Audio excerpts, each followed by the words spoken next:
frozen in time, a mystery etched in history, a race where Jeff Gordon's win did not finish the story.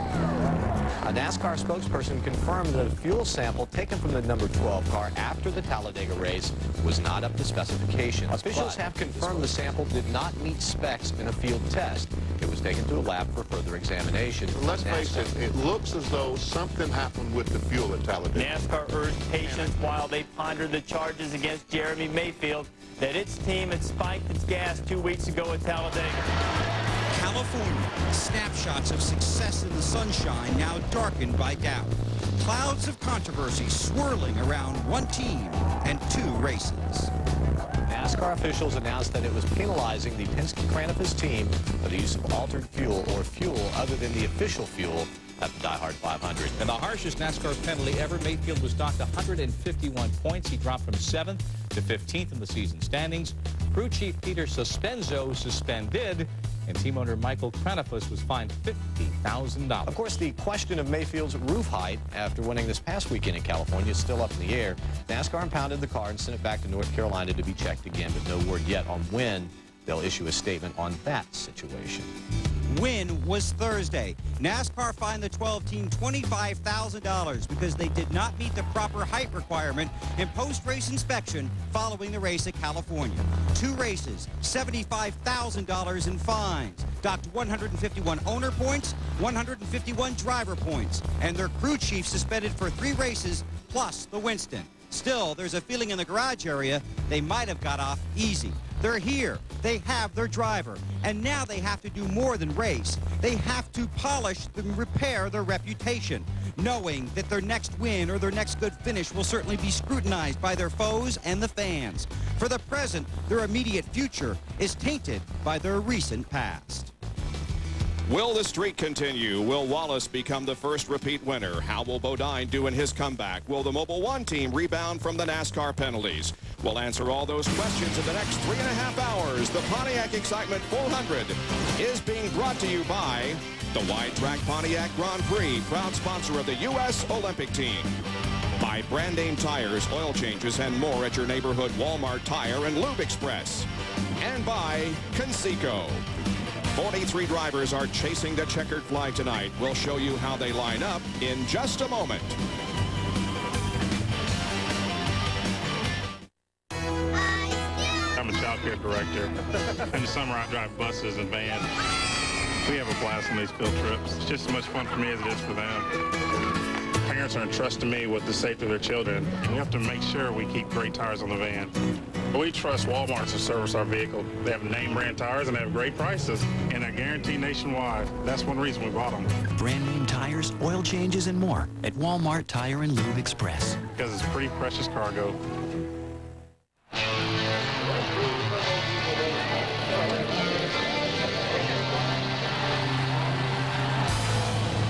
They go like 200 miles an hour. Have you ever gone that fast, Dad? No, but I sure would like to. You would? Yeah. Mind if I drive? Let's go.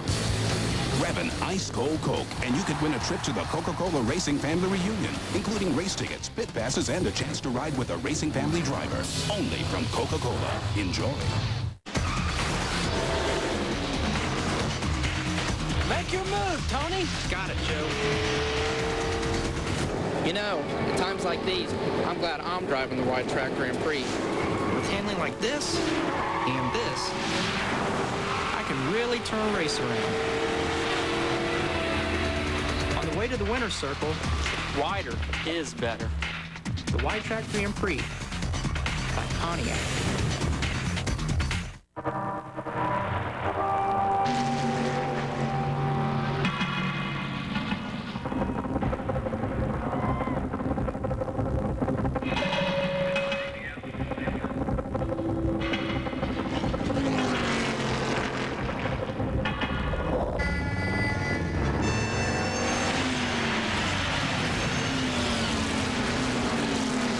Conseco, NASCAR's official financial services provider. Step up. Standing by for the command that will get this event underway. Completing 45 years at the Richmond International Raceway tonight is our Grand Marshal, And tonight I'm completing 46 years with him. It's been a great, great ride. Ladies and gentlemen, now for the most dramatic words in the world of professional sports, here is Paul Sawyer. Gentlemen, start your engines.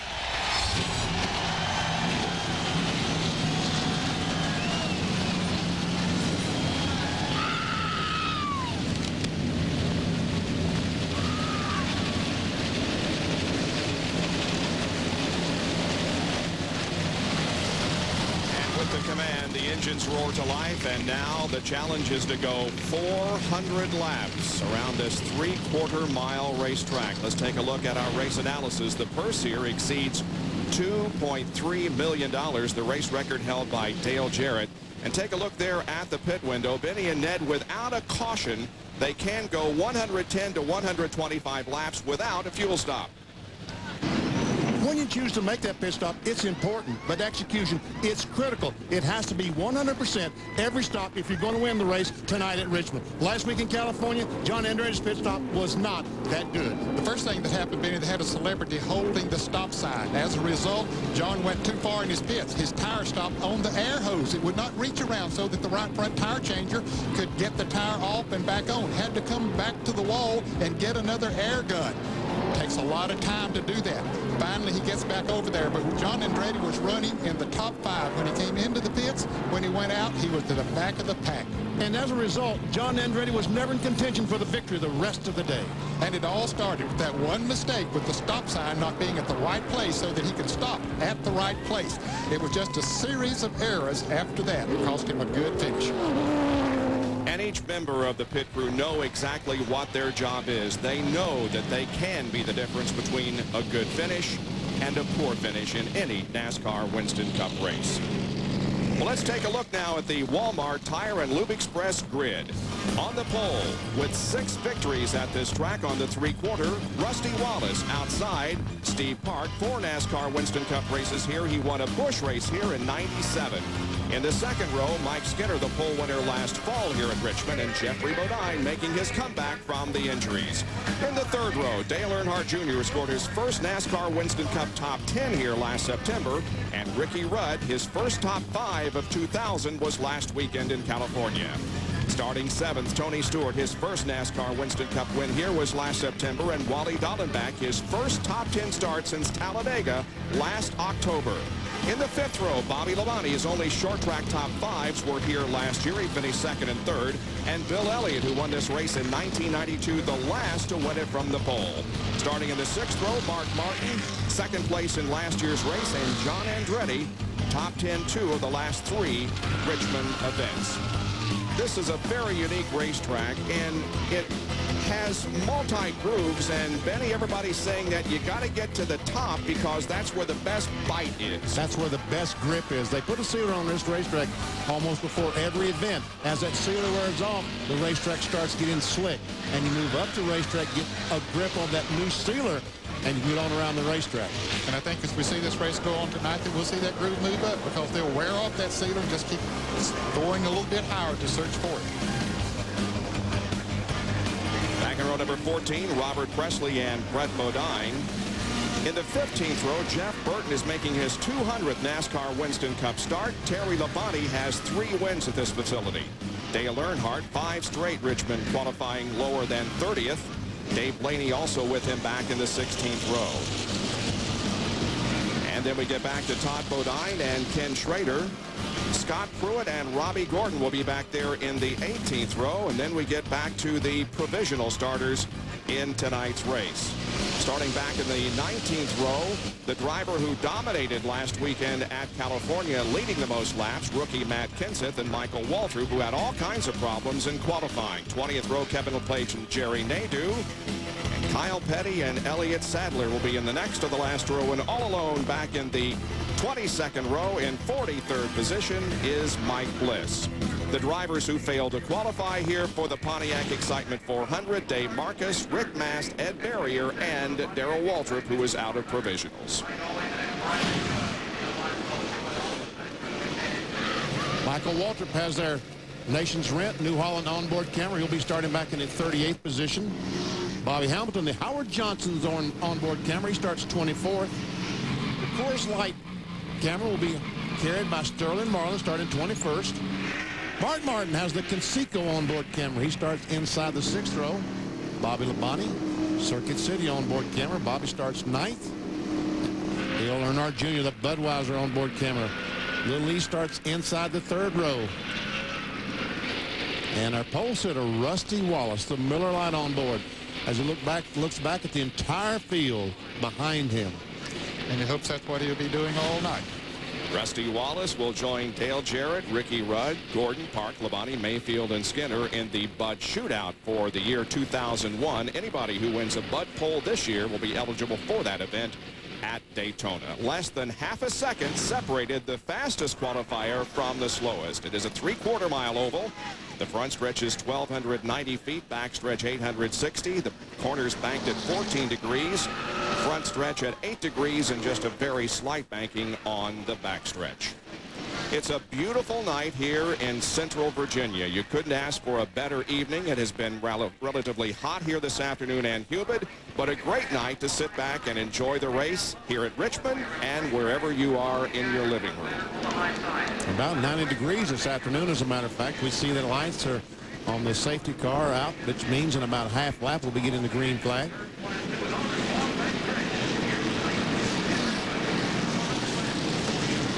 Rusty Wallace and Steve Park are on the front row with Mike Skinner and Jeffrey Bodine, who's about to take the green flag for the first time in the year 2000. The green is out. The Pontiac excitement 400 is on.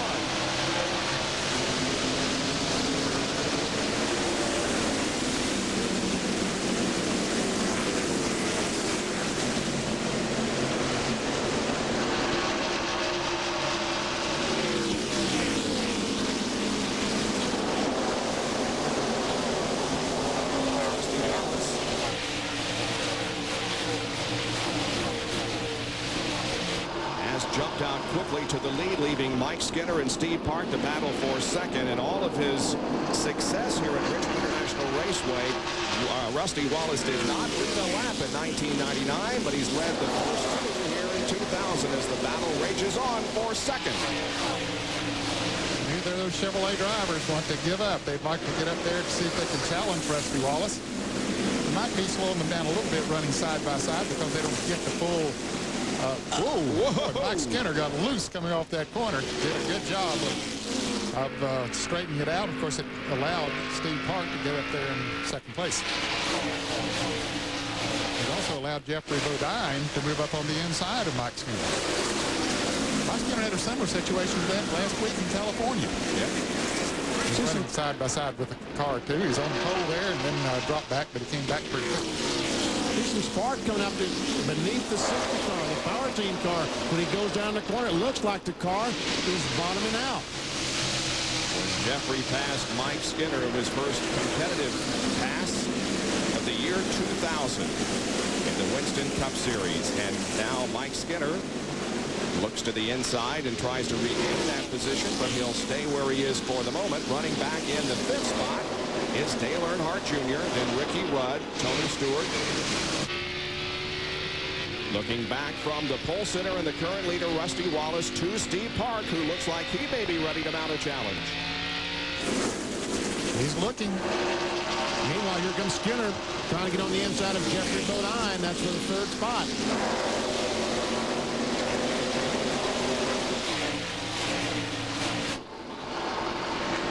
Could not quite make the pass, and we'll see Jeffrey Bodine go down in the corner.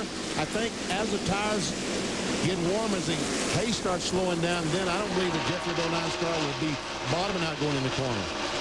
Well, a big pack of cars back here battle for position. Ooh,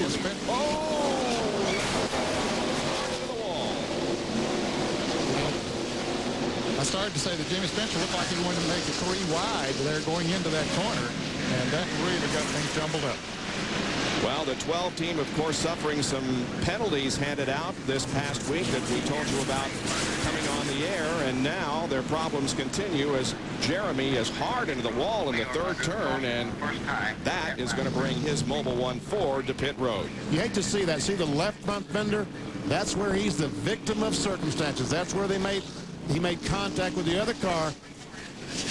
And you're right. Spencer was trying to make it 3 wide going in turn 3. He made contact with another car who made contact with Jeremy. And we see these guys think they're just going to change tires and put Jeremy back out there. That's not going to happen. Got more work than that to do. Here it is. They said Jimmy didn't fight it there, but he did run into the corner, and that shot Nemechek up into the 12 car. Here it is again, right there. Just a little bit of a tap, and it got Nemechek out of control momentarily, and into Mayfield he went, and Mayfield into the wall. Tough break for Jeremy. He's riding around on the outside, and now from Sterling Marlin's onboard camera. Goes right on board camera. Watches Spencer makes contact, and Jeremy gets back quickly in the outside retaining wall. Now to John Kernan. And Bob, Jeremy Mayfield is going to have to go behind the wall to make some repairs to the right front of his car. The right front brake rotor is going to have to be replaced. Also, the lower A-frame has been bent, so they pulled him behind the wall. They'll go to work. What a very disappointing way to start off the race for Jeremy Mayfield.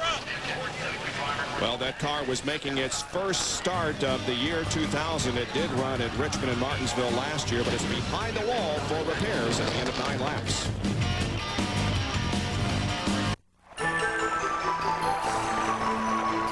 LeBlue is the purest bottled water I've found anywhere in the marketplace. I've been drinking LeBlue for several years, and it's the only bottled water I would ever recommend to my friends and patients. I recommend LeBlue bottled water for all my patients with chemical sensitivities. I believe the human body needs pure water. LeBlue is the highest quality bottled water I've found. LeBlue can now be delivered to your home or office.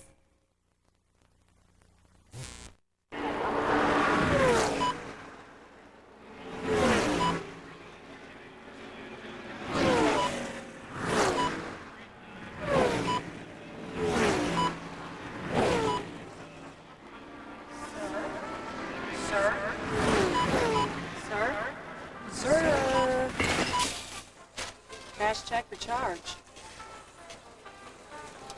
What?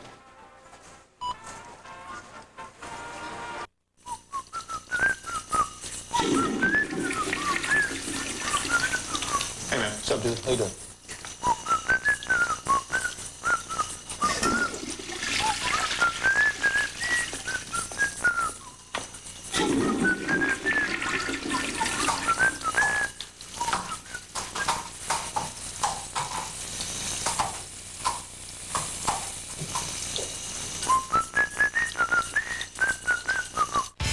Truck Series, you know, we're not afraid to beat and bang a little bit to get the spot or to get the win. Competition is so stiff, you got to rough somebody up to get to the front. You know, when you're looking in the rearview mirror, they're your friend.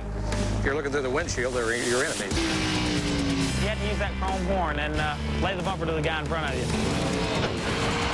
The NASCAR Craftsman Truck Series. This is NASCAR. NASCAR Craftsman Truck Series is as tough as it gets, bud. Has just dropped. The cars race down into turns 1 and 2, and quickly Mike Skinner retakes that third spot from Jeffrey Bodine, and here comes Dale Earnhardt Jr. to try to get around Jeffrey also. Let's get a nose under him coming off the turn.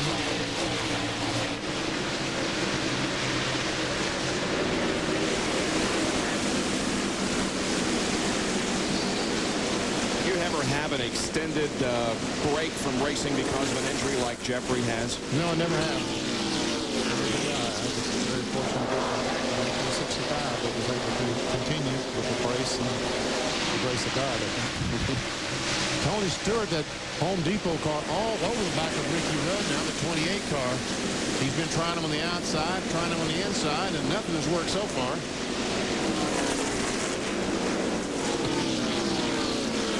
Because Ricky Rudd's running pretty well.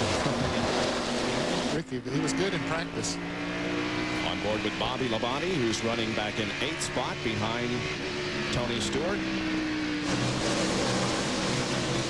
There's the 33 of Joe Nemechek, and he's got some damage there on the right rear of the car. Yes, he does. Oh, yeah. There's smoke coming. Boy, that's a dangerous situation for him. That's where he made contact with the left front of Jeremy Mayfield.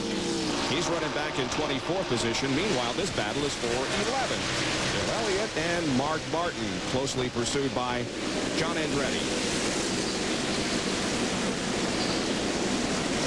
Wally Dolan back in front, the 75 car, front of these cars. And here comes Jeff Gordon, starting back in 17th. 14th. He did go on the outside in the first 4 or 5 laps, Jimmy. That was a good spot to be. I saw he and several cars made up some time up there on that outside. Martin running 11th, looks back to the 43 car. John Andretti back in 12th.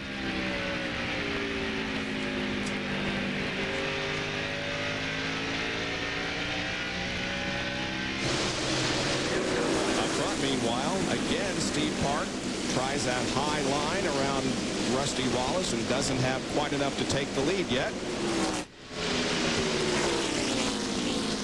And here are the cars that have made significant advances in the first 18 laps of the race. Craven up 6. Kenny Irwin has moved up 5 positions to 20th. Todd Bodine up 7. Bodine runs very good at this racetrack, and Jerry Nadeau has gained 6 positions so far in the race.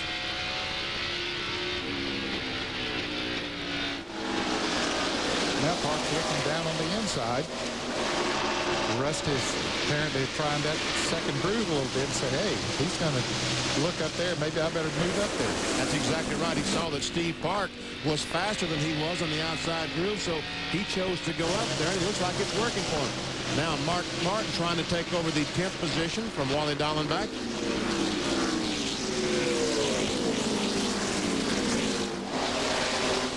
Dallenbach with a great qualifying run here for this race. John Kernan is with Jeremy Mayfield. Bob, Jeremy's still sitting in his car. His crew is going to work trying to get things fixed in that right front to get the car back out there. Jeremy, what happened? Well, it looked like Spencer got to 33, and then 33 got into us a little bit. We just got up in the loose stuff and couldn't turn, but had a great car. I mean, you know, about 2 or 3 weeks in a row we had a shot to win the race, and this Bubba 1 team's done a super job here. We're on a roll here, and this big matter, we'll fix it going. The team has faced a lot of adversity this week with the penalties and such, and now they have faced adversity on the racetrack here at Richmond. Bob. His car behind the wall getting repairs. Meanwhile, we continue to focus on this battle for the 10th position between Mark Martin and up ahead, Wally Dallenbach, who tested this car at Lakeland, USA on Tuesday. There's the 91 car of Todd Bodine, and he has really given Jeff Burton a run for his money right now. Looks like the car is getting good traction from that low groove, and he is all over Jeff Burton. Back for 24th position. Jeff Burton almost spun. He hit the wall with the right rear of his car in the first practice this morning. It was late in that first practice, and he was out there on a long run. Coming off the turn 4, it just got out from under him a little bit and banged in the right rear of it. They fixed it. Boy, this traffic is getting heavy here now. And we're seeing it all from the Pennzoil copter cam circulating above. Todd Bodine was the fastest in happy hour, which of course was conducted during the heat of the day, and 2 drivers, one of them being Dale Jarrett, didn't even participate in happy hour. I think they were concerned about the temperature at that time. It was very, very high when happy hour took place, and they felt that the practice from 11:30 to 1 o'clock today, the temperature was a little closer than when this race would start tonight. They felt pretty good about the car, so they chose not to participate in that ride. Todd Bodine's been able to get by the 99 car, but now he's trying to get by Bobby Hamilton in the 4 car, and Hamilton's trying to get by the 77. Now here comes Burton back. So pick a line, take a line, take a number. Jeff Burton in the 99 car is really trying to get that outside line to work. Preston gets it to work. He goes by Hamilton. Now here comes Burton. And also moving up on this battle is Dale Earnhardt. This is 21 on back. Irwin in 21st.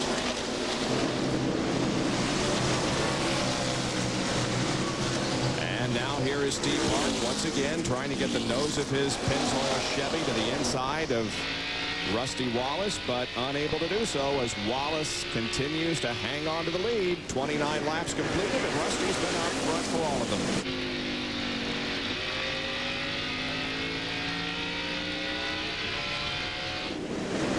Jeffrey Bodine, Dale Earnhardt Jr., and Tony Stewart complete the top 6.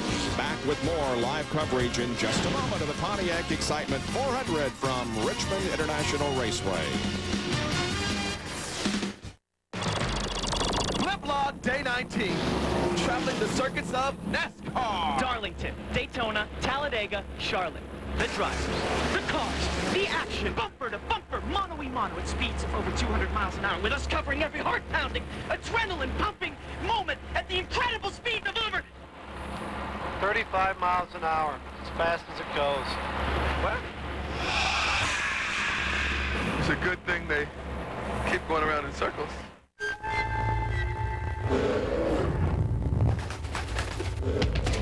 If you think all ATVs are created equal, you've never ridden a Yamaha.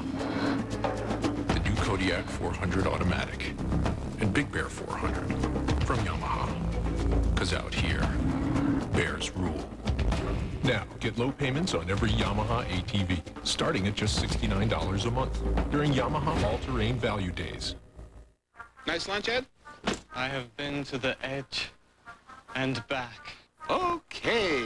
The Edge Pizza is back. Friends, civil servants, lend me your ears. The Edge is toppings. And then more toppings. On top of toppings. On top of other toppings. Peppers or neighbors to the sausage or neighbors to the onions. No outer crust. With no outer crust. It's a crust-free zone. Let go of your crust, my friend. Choose the Works recipe or create your own. But hurry, the Edge won't be around long. Go to the Edge! The Edge Pizza from Pizza Hut. Another one of the best pizzas under one roof. We are here today working alongside Habitat for Humanity. You start with something that's just a slab of ground, and you help build a dream alongside the people that live in this home. We have NASCAR involved, we have Joe Gibbs involved, we have Tony Stewart involved. We got some cheap manual labor here. We try to reach out to the community, really become part of the community, and we're here to really make a difference and to say thank you to the community. The keys to the home, and thank you. You're very welcome.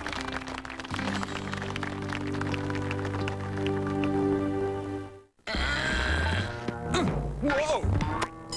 Lawn weeds, huh, Pete? Yeah.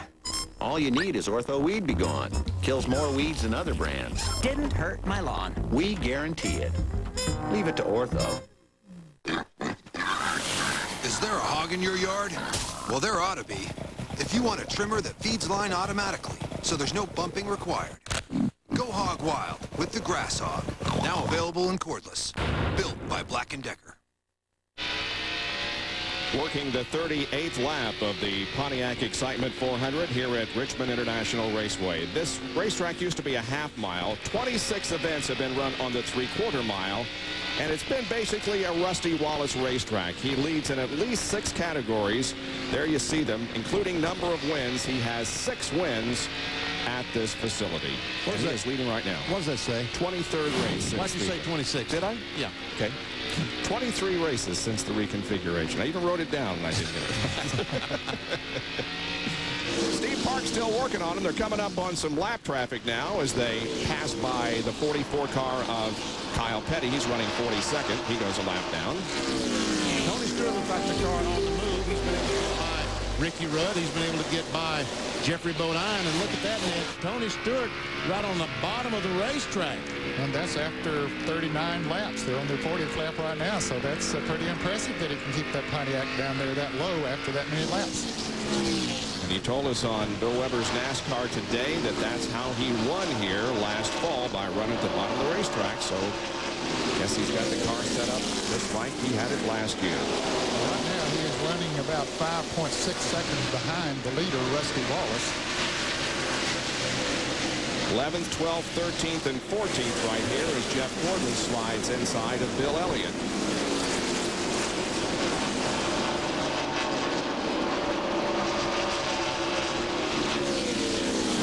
Pass on the bottom of the racetrack. Bill Elliott with Don's car is giving Jeff Gordon the bottom, but just can't stick well enough to get by.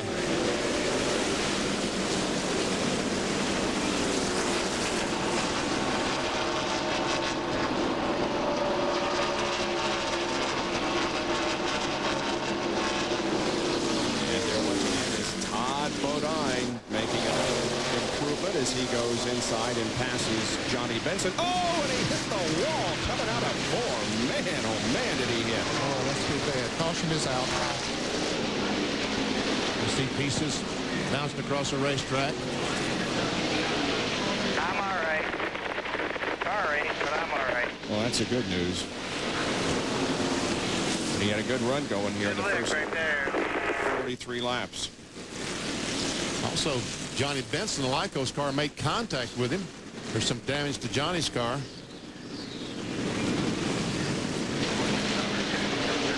This is only Todd Bodine's second start this year. He was in Atlanta, started 24th and finished 7th. Lose a tire or something, Todd? Here they all come. Blow the right front, Kyle. It pops right out. Here they come indeed for the first round of pit stops. They come on lap number 44 as Rusty Wallace leads Park and Skinner and Dale Earnhardt Jr. and others down. Here's Jerry. Rusty complaining the car a little bit tight. They're going to put 4 tires. They'll take 1 round of bite out of the right rear, which will loosen the car up. Go to the left rear of the car. 1 round of bite out the car a little bit tight. Left side tires going on. The tire rolls over from the Pennzoil car in front of Rusty. Left side tires on. Rusty down and away. Let's go to Bill Weber. Mike Skinner's on pit road. He's already got right side tires. They went a round and a half on the track bar. He's got the #1 pit stall, and he's away behind the 2 in the 50 to John Kernan. Jeff Burt was in for a 4-tire change. They lowered the air pressure in both rear tires. Also made a track bar adjustment 1 round to try and tighten that car up. Dale Earnhardt was also in. Didn't see any changes made to his car. He came out behind Burton up on this end of pit road.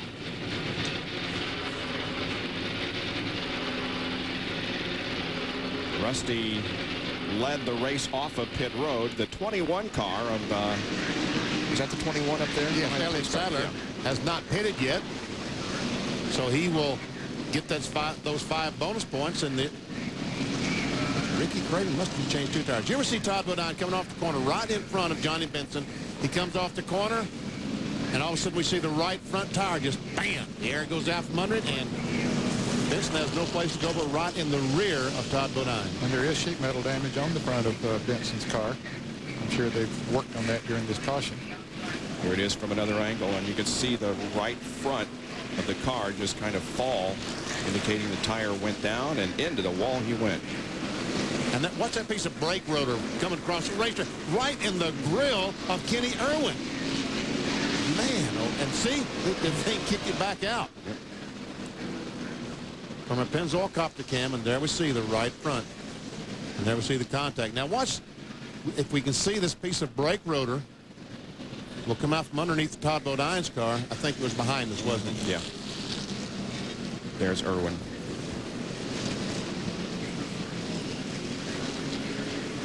Look at all the debris and sparks from under this car.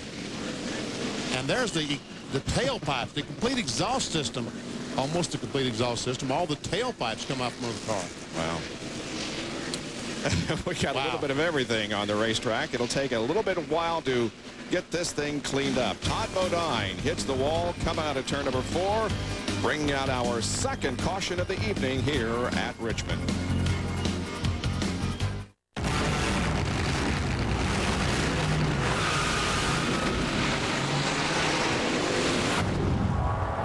You know, times like these, I think about the Wide Track Grand Prix. Its speed-sensitive steering gives you road gripping control in even the tightest corners. Oh. Now you can get 0.9% APR financing on any new 2000 Wide Track Grand Prix. The Wide Track Grand Prix. Wider is better. By Pontiac.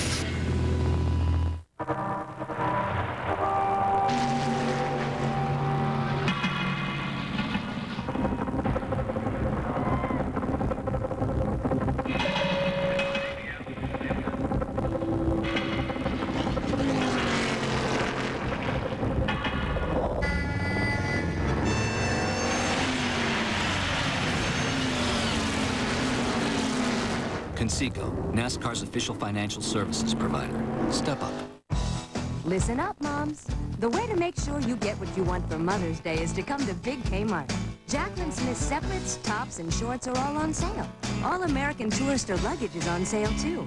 Get a GE Spacemaker 13-inch TV VCR combo, $179.99. And the Samsung microwave is a low, low $79.99. Mother's Day in Big K. You can't have one without the other.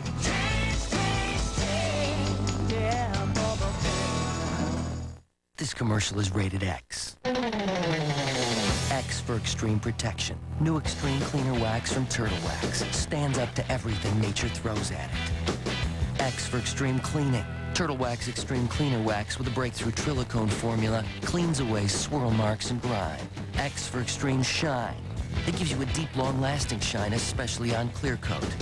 Extreme protection, extreme cleaning, extreme shine. New Extreme Cleaner Wax from Turtle Wax. Okay, ma'am. You claim Jeff Burton led you to believe the X-Side Select battery was only for race cars? That's right, Your Honor. And Mr. Burton? Not guilty, Your Honor. All I said was the X-Side 99 team needs a tough, reliable battery out on the track. Hey, I need a reliable battery, too. But, Your Honor, That's enough. The X-Side Select battery. It's not just for race cars. Award for the plaintiff.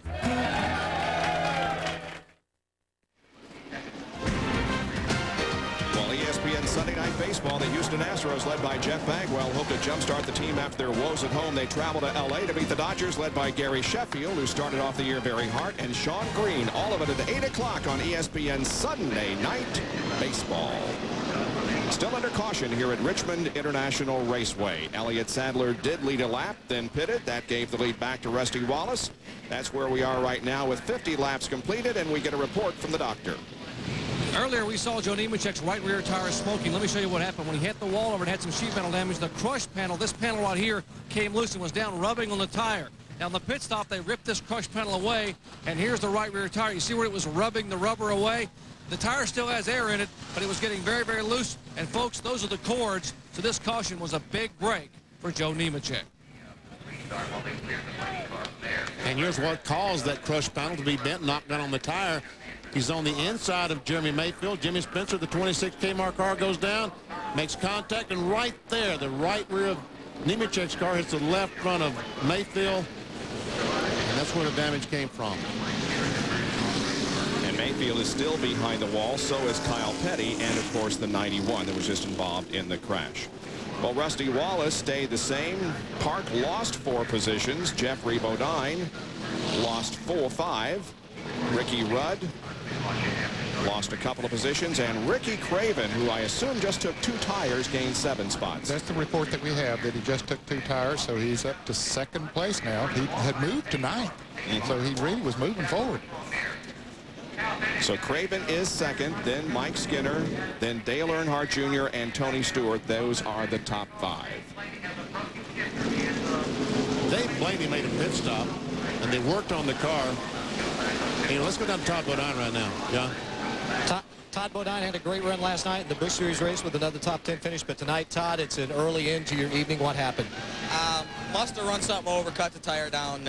It's a shame. Little Joe's car was flying. I mean, we had the fastest practice times, and working my way up, coming up through with Jeff Burton, and just trying to take our time, pace ourselves, and just run something over. It's a shame that Mike Hillman and his whole crew built a great race car. I mean, the thing was really good, and you know, we'll try it again sometime. I don't know when. You know, Joe doesn't have a sponsor. We need a sponsor, and if we can get one, we'll run some more. If not, you never know. So you think you might have cut down a right front tire? Yeah, we definitely ran something over. The car wasn't pushing that much, so I knew it didn't wear it out to blow it out, and it's just one of those things that happens in racing. And he has been checked out and released from the Infield Care Center. Back to Green, Bob. Race resumes on lap number 54. Green flag, green flag. Scott Pruitt down on the inside. He is 1 lap down in the tire to Ford. Now, Kyle Petty was behind the wall. He's back out, but 8 laps down, and Dave Blaney has gone behind the wall. So 3 cars, Blaney, Bodine, and Mayfield, back behind the wall. Tony Stewart making a challenge for about the 4th spot on the inside of Dale Earnhardt Jr. And probably too early to call that. No, maybe some contact there. Now he comes up on Mike Skinner. Oh, and Skinner just drives down to the bottom of the racetrack.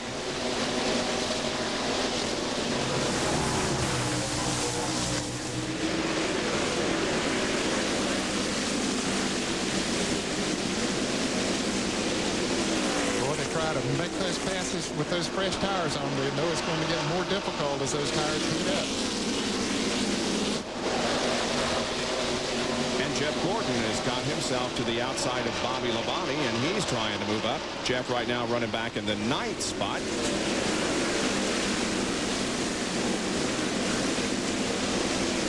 This car was very good. Gordon's was on the fresh tires on the start of the race. Then he sort of settled in there and didn't make any full progress other than his first 10 laps. This is Mark Martin's camera looking back to Jeff Gordon and the others. Meanwhile, here is Craven trying to get the lead from Rusty Wallace. Tire change. That's impressive. The last time that Ricky Craven led a NASCAR Winston Cup race was Martinsville in April of last year. He didn't lead that lap, but he came awfully close, and now we'll see if he can do it, try to make the pass again.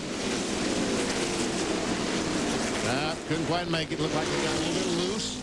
Had to back off, correct the thing, so he'll sit back, ride a couple laps, try to let those tires cool, and then make a run at Rusty Wallace. This is only Craven's 4th start of the year.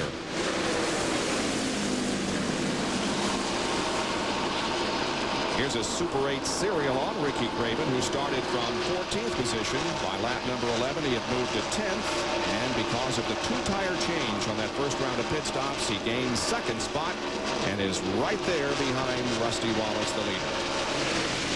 You mentioned that Dave Blaney had gone into the garage area. We understand that's a gearing problem, transmission problem.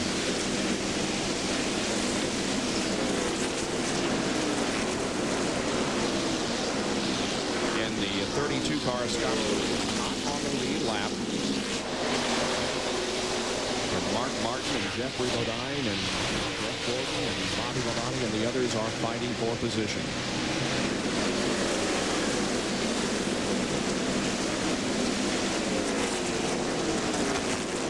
Scott Pruitt is giving them room down on the inside, but they're having to use up a little bit more of their tires than they would like to down on that inside to get by. And Jeffrey Bodine on the inside of Mark Martin, trying to take away the 7th position.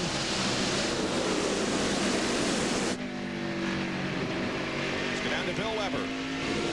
Well, a couple of things going on down here, Bob. First of all, Jeffrey Bodine on that pit stop stalled the car right when he was ready to take off. He got to be fired, got a push from the crew, lost a couple of spots, but is starting to make up some of that. And Benny and Ned, a lot of talk about brakes here tonight, more than I've ever heard this early in the race. Mike Skinner has adjusted his bias more to the rear. Bobby Labonte had a brake problem on the very first lap. He locked them up, had to adjust his bias, and several drivers have asked their crew chief to look at the rotors when they go into the turns to make sure that they're not glowing too brightly red. Well, we always talk about brakes at Martinsville because the long straightaways and the very tight turns. We have not talked that much about it here in the past, but one thing about it, they're running a lot faster at the end of these straightaways than they are at Martinsville. And I guess they're just driving them all down in there and then having to use those brakes. I talked to one of the brake engineers down in the garage area today, and he told me they had seen 1,385 degrees temperature on some of these brake rotors during practice. It's hard to imagine something that hot. And 1,400 degrees is quite hot. Last night we showed you Jeff Green's brake rotor, and it was red hot. That's about 1,100 degrees. At 1,400, the engineer tells me they're quite hot. I don't know if we can see that or not. Jimmy Spencer trying to pass John Andretti down the inside. Spencer's got a good race car tonight. And 25 of Jerry Nadeau is against the wall. Right here in the front. Coming. Oh, well. Right in front of the leaders. Wow. He's in the middle of the racetrack now. He's going to try to get to the bottom. He's on the apron of the racetrack now, so these guys side by side will not have a problem.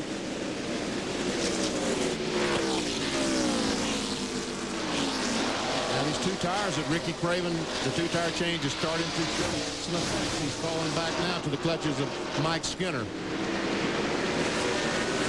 That last lap, Mike Skinner was a mile per hour faster than Rusty Wallace. Skinner looks to the inside, can't make the pass.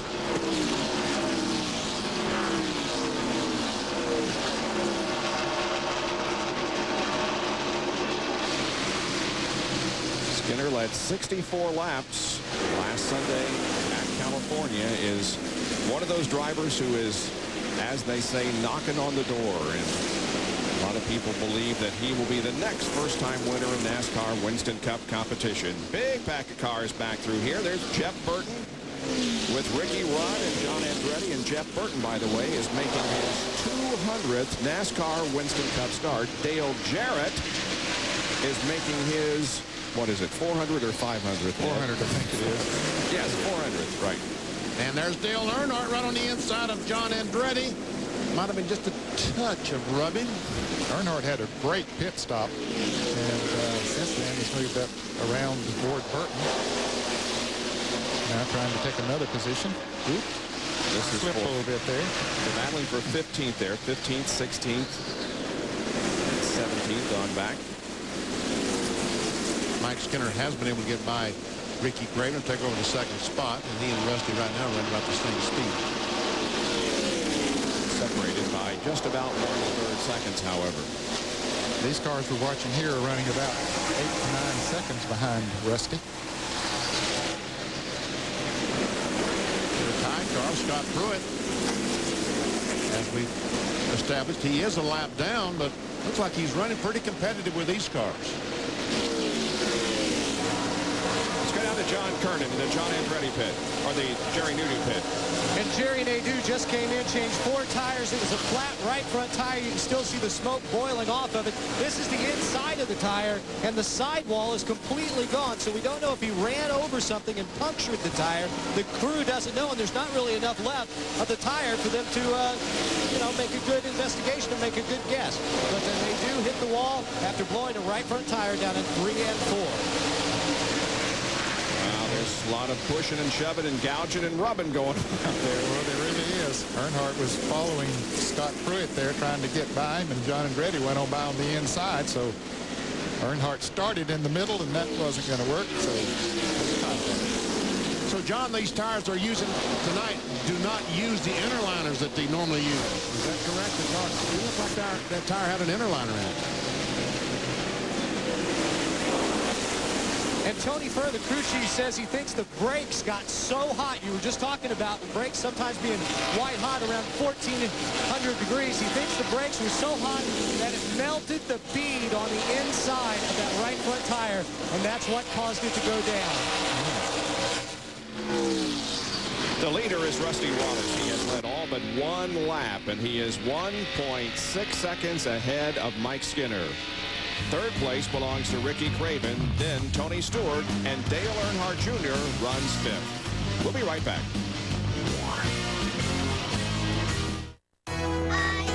I'm a child care director. In the summer, I drive buses and vans. We have a blast on these field trips. It's just as much fun for me as it is for them. Parents are entrusting me with the safety of their children. We have to make sure we keep great tires on the van. We trust Walmart to service our vehicle. They have name brand tires and they have great prices, and they're guaranteed nationwide. That's one reason we bought them. Brand name tires, oil changes, and more at Walmart Tire and Lube Express. Because it's pretty precious cargo.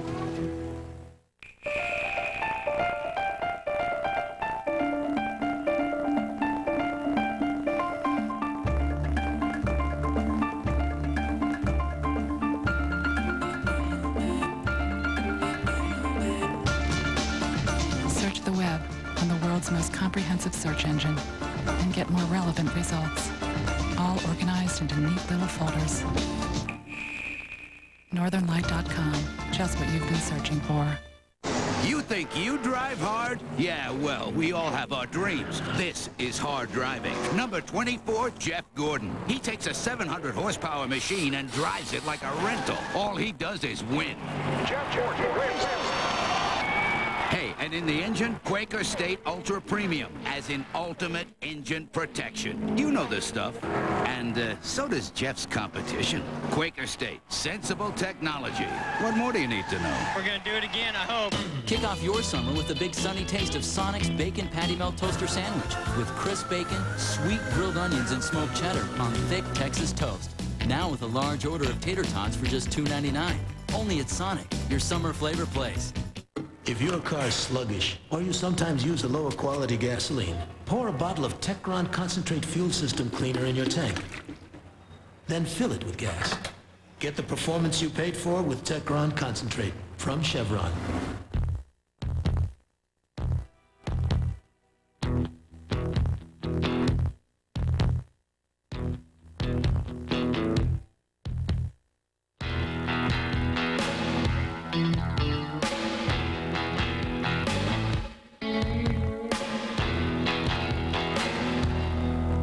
Discover your inner Lewis and Clark.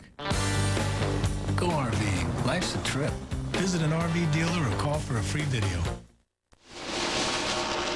From the Pennzoil Copter Cam, circling overhead Richmond International Raceway, we see Rusty Wallace, who's the leader of the Pontiac Excitement 400, put a lap on Johnny Benson, who's running in the 37th position. Mike Skinner is running in second. This is the battle for third. Ricky Craven on the left, and now the 20 car of Tony Stewart challenges Ricky for that third position. And it would appear gets him. And Jeremy Mayfield, as we're watching that battle, as Stewart does make the pass, Jeremy Mayfield has come back out on the racetrack. But he's a lot of laps down, like 76. And there's also Jeffrey Bodine, who was able to get by Dale Earnhardt Jr. a few laps ago, but put Jeffrey in fifth. Boy, look at the right front rotor on Jeffrey Bodine's car. That's that red hot I was talking about. Ricky Craven, a little bit loose off turn 2. Bodine will try to take advantage of that wiggle.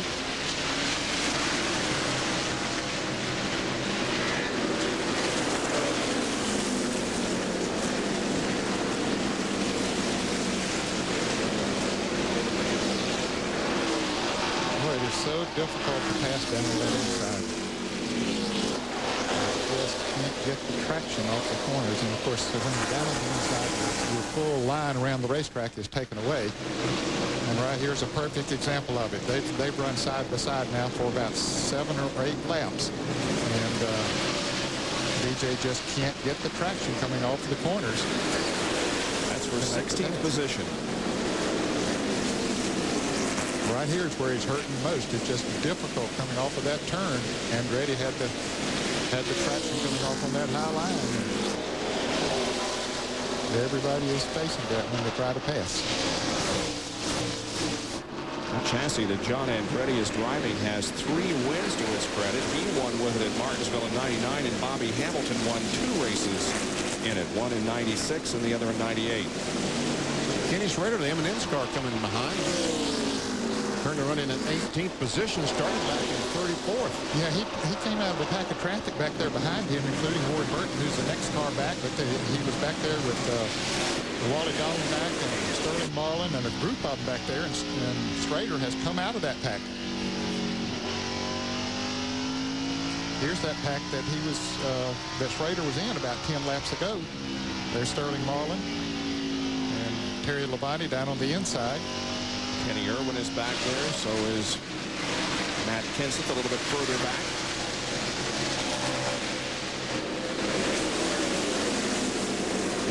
Hamilton is in 21st, and then 3-car battle for the next position, and Irwin backs out. Meanwhile, Mike Skinner has caught Rusty Wallace. Right on his back bumper, took a look coming off turn 2 for the lead. Same problem that Ned we saw with Dale Jarrett and all the rest of them. Coming off turn 2 is a struggle. For a taste of the race, here's the Jimmy Dean breakfast sausage telemetry, giving you the miles per hour, the reading from the tachometer, and you will notice how much the brake is used. Oh man, almost 7/8 of the brake pedal that he has. He goes down to 91 miles per hour, and he accelerates off turn 4. Down in turn 1 up to 145 or so, and just slams on the brakes. Oh, the traffic. Brett Bodine wanted to stay up there, wanted that outside groove, but Rusty just kind of forced his way in there and took it away from him. That puts Brett a lap down in 36th.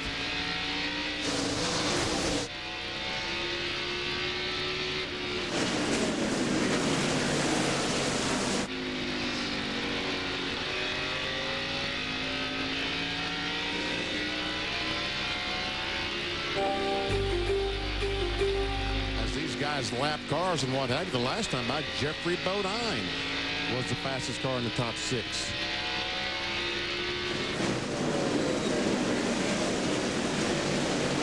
There we see Jeffrey back in the 4th position. Power team car. Now he's on the bottom of the racetrack, but he's not in traffic. When he comes off these corners, he can let it drift out. That gets that outside retaining wall. But if there's another car there, it makes it awfully hard. Here's the Dale Earnhardt Incorporated cars. Steve Park and Dale Earnhardt Jr. battling for the 7th and 8th position. Park has 7th.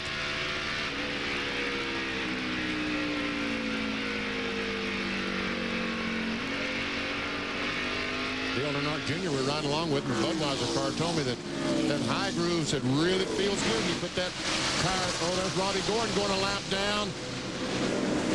Mike Skinner tried to get that bottom line, tried to get Rusty caught on the outside of Robbie Gordon, couldn't quite make it work. But here comes Skinner back on the inside. Nope, cannot make a move.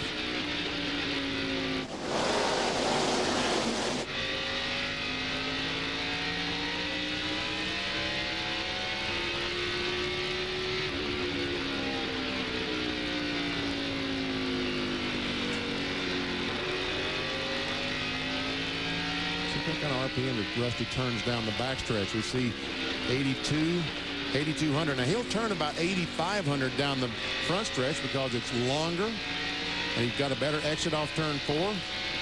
So watch as he comes down 8,900. Yeah.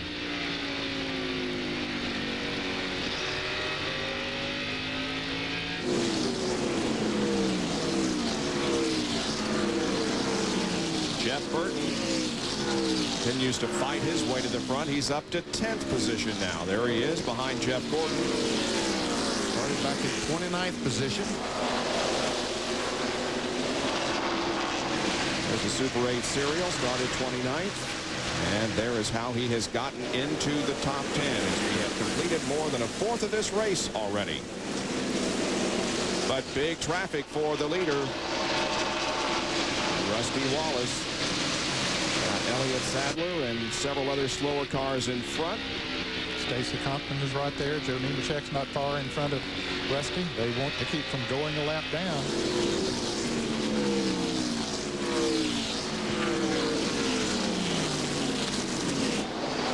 There you go, Rusty. I don't think the middle would be a good option. No.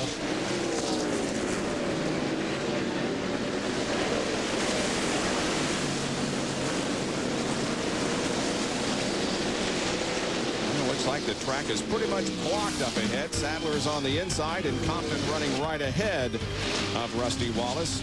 Nice headwear here at Richmond International Raceway tonight as the Pontiac Excitement 400 is led by Rusty Wallace.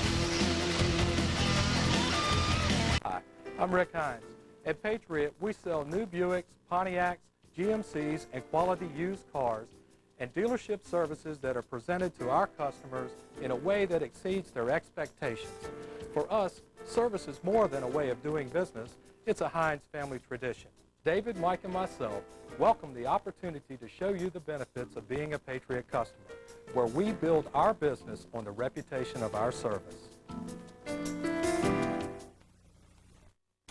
Tell them you were roughing it. We can keep a secret.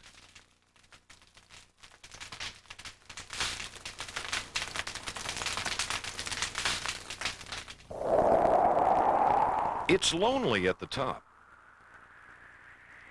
So bring the family.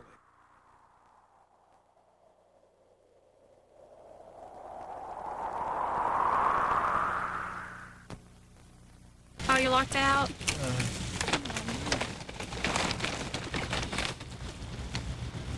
There you go. Are you Matt Madonna? Yeah. Wow. Oh, yeah. Good. Nice to meet you. So you're locked out of your car. Is that the Stanley Cup? Yeah.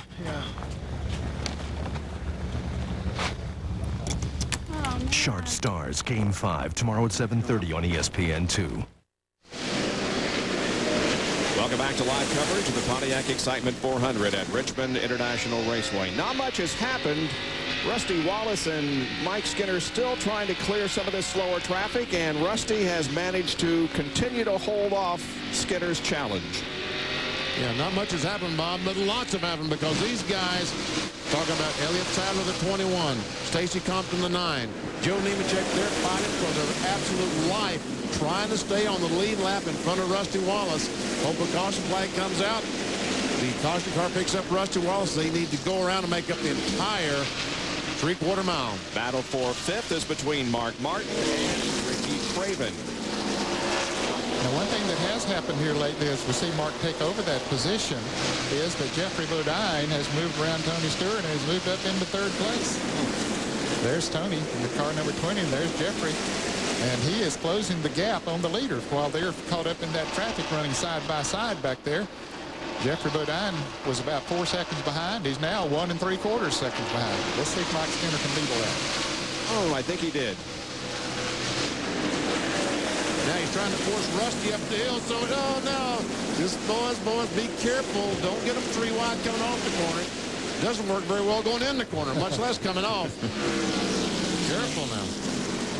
Let's see, the 21 car of Elliott Sadler, he's staying down on the inside and say, hey, take the outside. That's where you're supposed to pass when you're being lapped. But they haven't been able to do it because they've been cars up there on that outer groove and just haven't been able to move around him.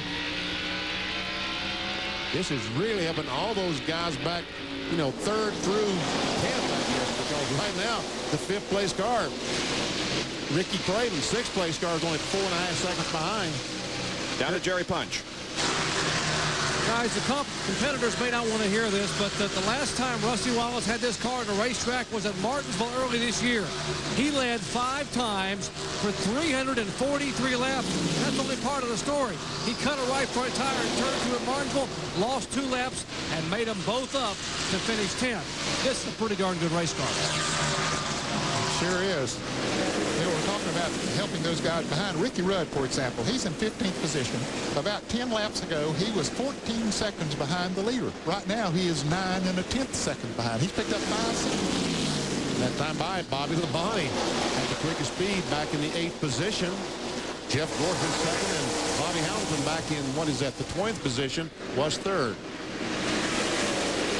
I don't think we're going to see these first 2 cars show us any blinding speed right now. There's Elliott Sadler once again coming back. Oh, and Joe Nemechek almost spins coming off the corner. And once again, the first 2 fastest are Bobby Labonte and Jeff Gordon, but 3rd quick that time was Dale Jarrett, who was running back in the 16th spot. Oh, here we go. They're 3 wide, going in 1. Oh, boy, let's see if they can come out. They went in there that way. Skinner's on the inside trying to take the lead. But Rusty was on the outside. He held that lead. They had Nemechek in the middle. Oh, Ronnie Gordon hard in that outside. Behind you. 13 is in the fence. Caution yet. Keep coming. Yeah, there's a caution now. Caution is out.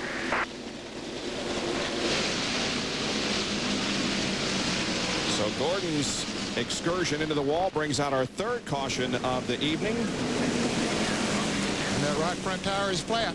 And I guess that's what caused him to go in there. It sure sounds like that. Once again, the brakes might be the culprit, getting so hot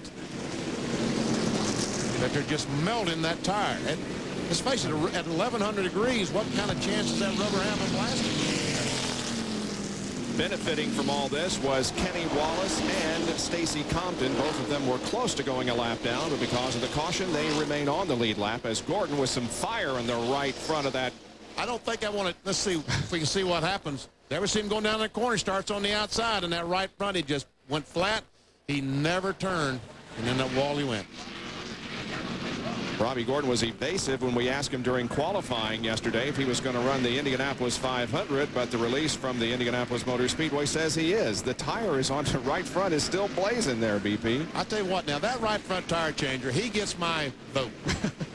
He gets my vote. He went in there and took that tire off with it on fire. Yeah.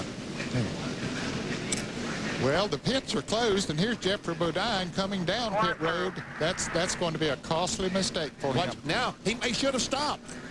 Oh, boy. Yeah, he'd been better off to stop while he was in there. Now, they didn't do anything to the car. I think they realized the mistake that they made but he's going to go all the way to the end of the line. Wow.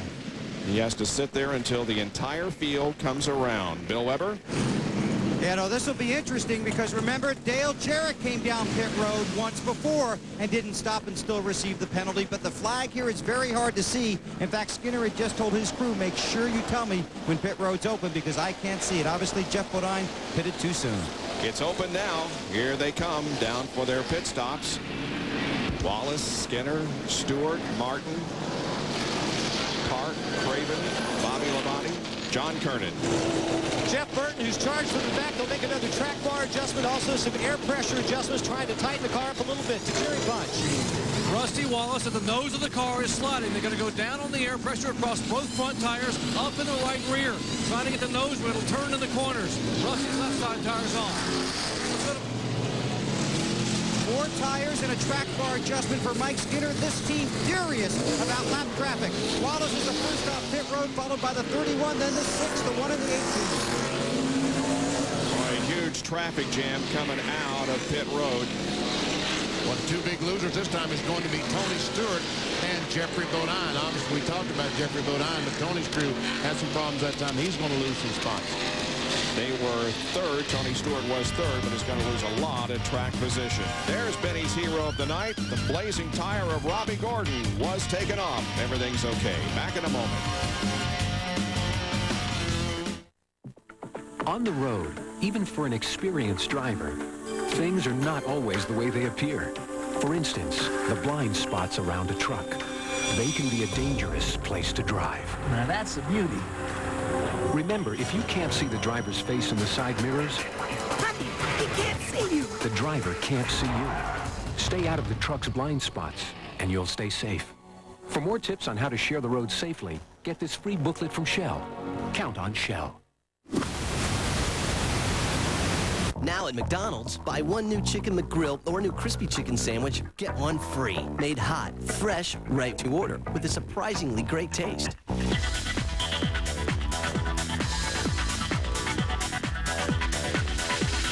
Whoa, that was only the first bite.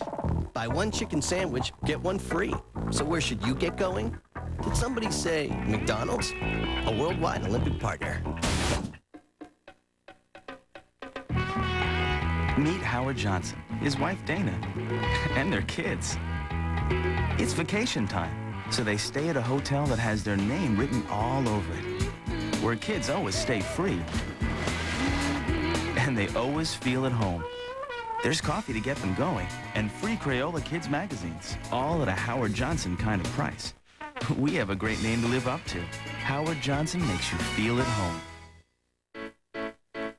I see a little silhouette of a kind. Mountain Dew, time to do the slam dango. Citrus taste and crunching, very, very exciting me. Fantastico, Figaro. Here we go.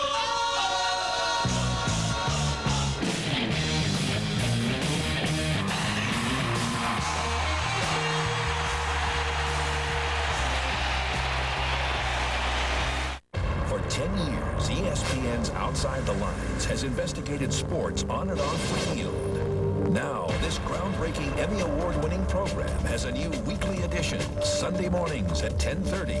Join host Bob Lee as he explores the major story of the week dominating the headlines, plus live interviews with the top newsmakers on the one program that takes you inside the game by going outside the lines. Outside the Lines, now Sundays at 10:30 on ESPN. Perfect timing as we come back. The green flag drops and the Pontiac Excitement 400 is underway once again. The 21 car, we understand, is getting the black flag for passing on the wrong side before hitting the starting line. Up front, Rusty Wallace still leads. Skinner is still second. Now we have Mark Martin, Steve Park, and Bobby Labonte in the top 5. Jeffrey Bodine, who was running third but entered pit road when it was closed, has dropped all the way back to 31st position, the last car on the lead lap. And he was penalized for entering the pit road without it being open, and his penalty at the end of the longest line, which made him start back to 31st. Last car on the lead lap.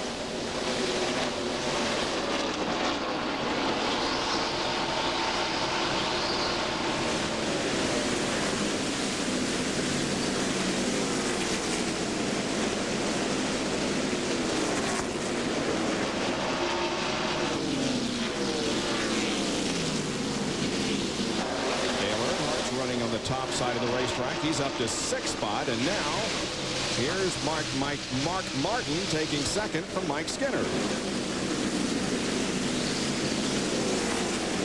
And Steve Park is coming up on the rear spoiler of the Lowe's Chevy. Might really look far something is dragging on the racetrack. Don't know exactly who that might be.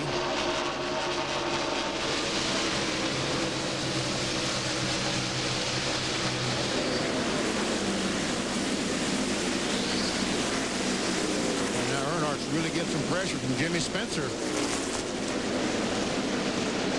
Jeff Burton right behind Spencer. Then comes Craven and Jeff Gordon to complete the top 10. Spencer's car, we mentioned before how good he was running. He really runs good on new tires. And then I noticed on that last long run that he dropped him back a little bit, but he still was having a good run. Elliott Sadler coming off the corner slow. He did obey the black flag. Earnhardt drove from 37th starting position to an 8th place finish last year in this race, and in the fall race he started 33rd and finished 6th. Ricky Craven, the 50 car. Remember, he didn't change but 2 tires the first time. I'm assuming this time he changed 4, and he's up there trying to get by Jeff Burton, Jimmy Spencer, all these guys. It's a good race car.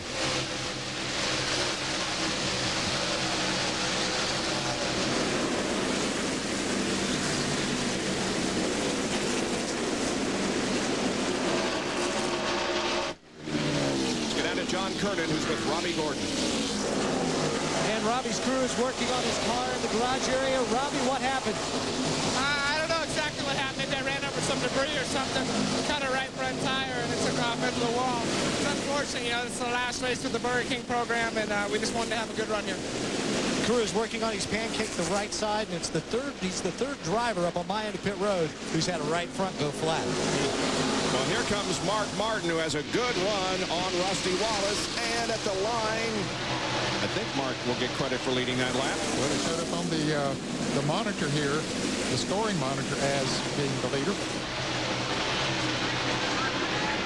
That makes him our 4th leader of the evening. Besides Wallace, Skinner, Sadler, and now Mark Martin have been in front. 4 leaders and 5 lead chasers. The battle, though, is side by side between Martin and Wallace. Well, that time Rusty Wallace was shown on top.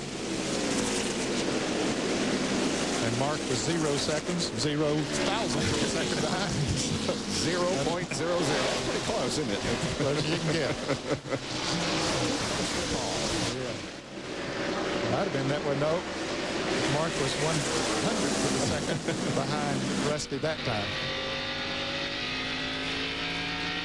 You just see how difficult it is to pass down on the inside. Mark has a fast race car. It's just getting that traction, even with the new tires on, is difficult.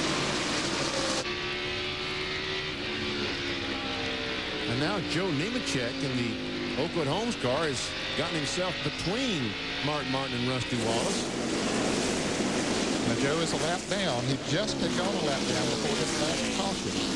Steve Park tries to take 3rd from Mike Skinner.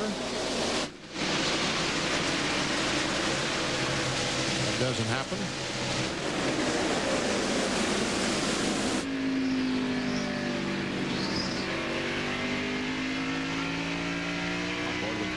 Who sits back in 5th.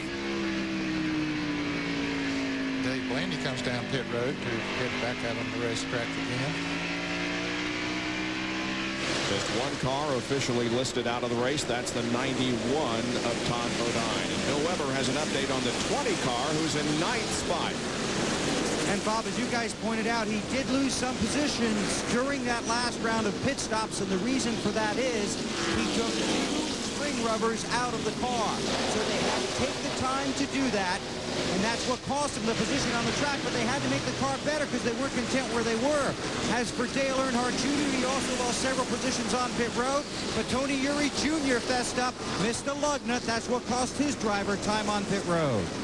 And as for Bill Elliott, He put a rubber in during that last pit stop. He was another guy who was running 11th, came out 23rd. Bill is trying to fight his way back up through the field. So three guys that were running up front decided they had to make these adjustments on pit road, knowing they were going to lose track position, but thought in the long run it was the best move to make at this point of the race. And Elliott is up to 18th, and running right behind him, we're on board with Bobby Hamilton and Fred Flintstone. Riding along there, enjoying that. This is our Howard Johnson's onboard camera. We're friends liking this ride. Boy, I tell you what, a lot of people, millions of people would like to have the position that Fred has tonight, huh? Riding along in a Winston Cup car. He looks scared to me. I wouldn't want that position. No. Bobby Hamilton going in the corner. His brake rotors are very, very hot as these. He has 3 straight top 10 finishes here, trying to work his way into the top 10 right now.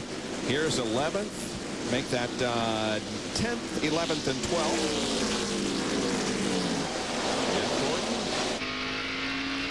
And we're on board with Dale Earnhardt Jr. as he looks ahead to Spencer and Gordon.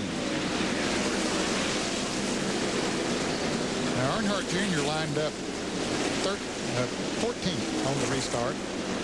Tony Stewart lined up 13th. Dale Jarrett was 12th, so both of those drivers have passed BJ.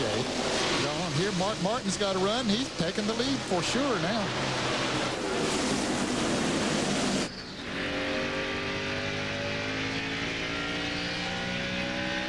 We're down to Jerry Bunch. I expect to see Rusty Wallace go right back by. This is a courtesy move here. The 6th car wanted to lead a lap for 5 bonus points. Rusty said, okay, I'm a nice guy. I'll let you go by. He led a lap. Now Mark Martin moves over, and Rusty goes back by. Common courtesy. He gets to lead 1 lap. Now he has 5 bonus points as well. Let's go down the bill. But that didn't have to happen. On lap 133, when they were door-to-door crossing the line, NASCAR originally told the 6 that Rusty led the lap. Mark was furious on the radio, saying, I know I led that lap. The team was running to officials. They ran down pit road. Finally, NASCAR came back and said, Mark did lead that lap. So he led lap 133. The team said, you can relax a little bit. You got that lap. So Mark got his 5 points on 133 to John Kearney. Remember last week in California, every pit stop that I reported on for Dale Earnhardt, they were practically rebuilding the race car every single stop.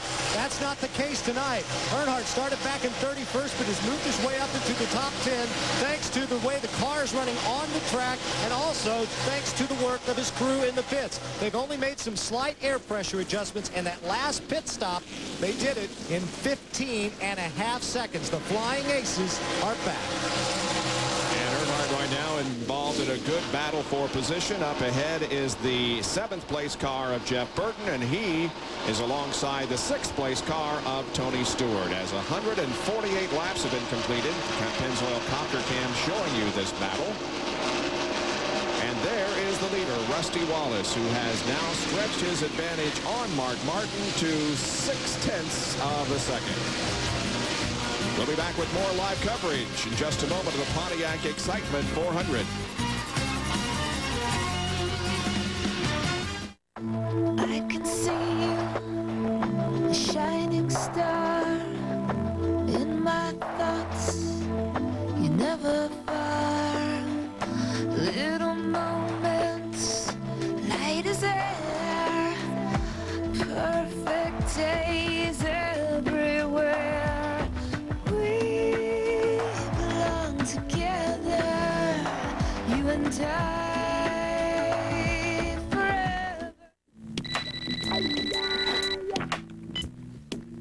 Hello? What's happening, B? What's that?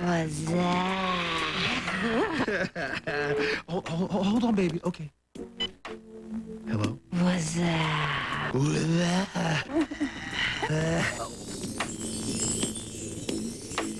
that? Oh, that was hot! Did you see that? Yeah, that was hot. Oh, no! What are you doing? I'm just helping. When it comes to quality, The edge point needs to be higher. I find the A-pillars nicely canted. The hood has a nice race to it. The UAW International Union and General Motors Corporation see eye to eye. Together, we're building better cars and trucks for you. These kids are amazing. The men and women of UAW GM, working together to bring you the best. Where do you see the interior?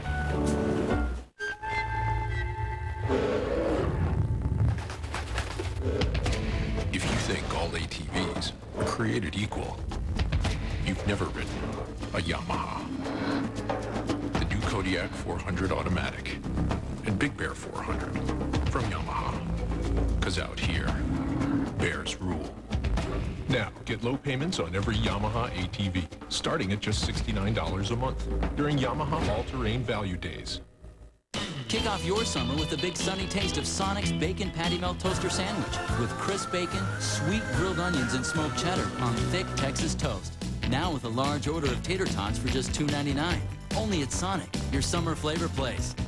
My lawn is really by pride and joy. I know it's weed-free. I know it's dandelion-free. I do it by using Scott's Turf Builder Plus 2. The light granule sticks to that wet leaf much easier than a heavy granule, which would fall off. It doesn't stick. It just doesn't work. I think it's the greatest product ever made.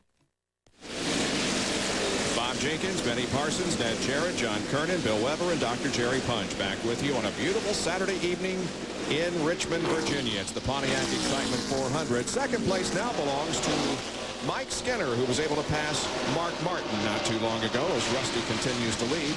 On the outside, coming off turn 4, Mark looks up from here, sees Skinner coming, realizes he's faster, moves over, and just says, all right, Mike, go get that 2-car. Well, Mike hasn't been able to get that 2-car. Well, he's gained room, Benny. Is he? Yes, he is. He's cut it down. He was about a second and a half behind, and now he's just a fraction under a second behind the last time around. Jeff Gordon gets by the 99 car. Jeff Burton moves into the 8th position. Ricky Craven has dropped back. We talked about him a little bit earlier. He's dropped back to 12th position now. These cars, all of these cars have passed him since we saw him up there earlier. Jeffrey Bodine, who, remember, restarted in the 31st position. The last car on the lead lap has worked his way up to 20th. So Jeffrey's given this Power Team Chevy a good ride tonight. Since the restart, we see he started 4th with you initially, but after the restart, he was 31st on lap 125. And here we are 34 laps later. He's in 20th position and about to take over 19th, trying to. Robert Presley in car number 77. See Matt Kenseth there behind car number 17. He's already passed him. I tell you, that's a real testament, not only to the race car, having a good race car, but to Jeffrey Bodine. His first race back after that long recuperation period. That's impressive. That's kind of why I asked you guys if you had ever had a long period, because you would think that the adrenaline just builds up to the point where you can hardly stand it. And when you do get in the car, you want to give your best showing. Now we're on board with Sterling Marlin. Ooh. That's Wally Dallenbach that he just went around. He passed him, and Dallenbach right now is having some problems.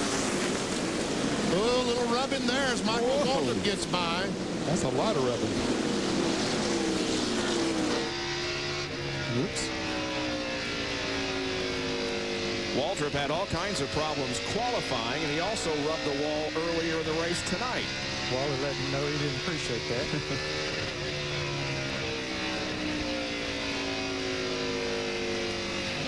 One thing you have to be awfully careful of is not to get a fender in on the tire so it'll rub. Now, on the short tracks, they do cut out a little bit more. They're allowed to cut out a little bit more than they would be on a super speedway. So you get it mashed in sometimes and it don't hurt you too bad, but there are circumstances where you can knock it in there and it'll rub, and first thing you know, you'll be into the ditch with a wall run. Well, Michael coming off awfully close to that wall on turn 2.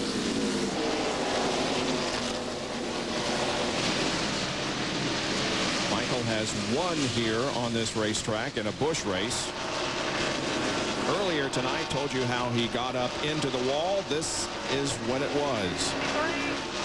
Trying to pass Ken Schrader. And you see when he backed off the throttle, all these cars shooting by.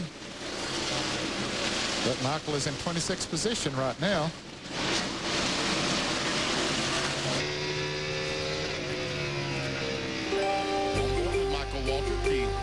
Patience, Rent, New Holland onboard camera.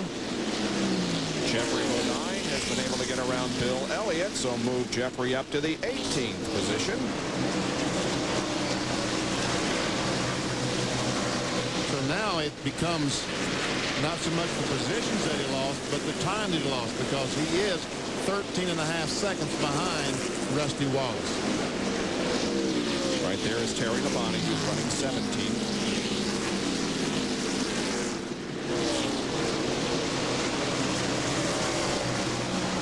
Elliott Sadler is 2 laps down, not on the lead lap. He had just lost a lap right before the last caution came out, and then he was penalized, had to come in for a stop-and-go penalty on the restart of the race. That cost him another lap.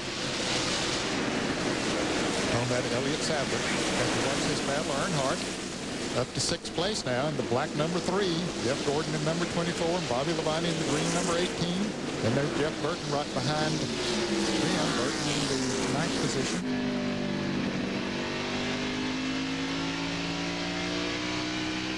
So Jeff Gordon marching his way to the front.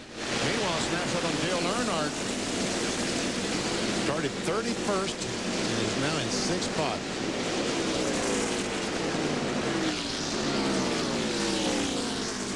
And he's got the car that he owns, driven by Steve Park, right ahead of him.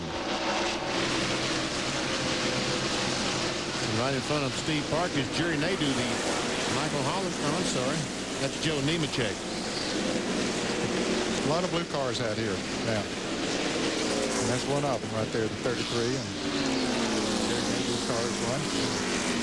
We got a problem somewhere. Caution is out. We do. 2 cars. I got a caution on the front stretch. Caution by the start finish line. It's in the middle of the track. Dead center of the track. 1 car in the center. That's Irwin. Another was up high against the wall, and that's Robert Presley down there on the low side. So there are 3 cars. John, what happened? You saw it. Bob, what I saw, the 27 car come off of turn 4, and it looks like maybe he blew a right front tire, because all of a sudden you saw sparks coming out from under the right front of the car. That shot him right up into the 42 car of Kenny Irwin Jr. and forced him into the wall. But that's what it looked like from down here on this end of pit road. It happened very, very fast. And my guess is Robert Presley ran over debris and cut the left rear tire down. When he got down to turn 1, spun around and smacked the wall. You want to see coming off the contact between the 27 and the 42 just drove the Irwin directly in that outside retaining wall. Man, hardly. And then the Presley spin occurred out of turn number 2, as Benny indicated, and ran over some debris. Anyway, Kenny's car is right in the middle of the racetrack, just beyond the start-finish line. And here is Robert Presley spinning, coming off. And we see nothing's damaged, but there he goes in the wall. It is the left rear tire that's flat that caused this spin. John? Dale Earnhardt is in. Just a little bit of damage on the left front of that car, but not enough to mess it up. It's a 4-tire change. Last time it was 15.5 seconds. They're already on the left side tires. Chocolate Myers with the gas in. That's done. Down to third march. Rusty Wallace are going to correct the air pressure change they made a moment ago in the front as we check down the Bill Weber. Slight air pressure adjustment, 4 tires for Skinner. He was able to close up Wallace on the track and beat him off of pit road.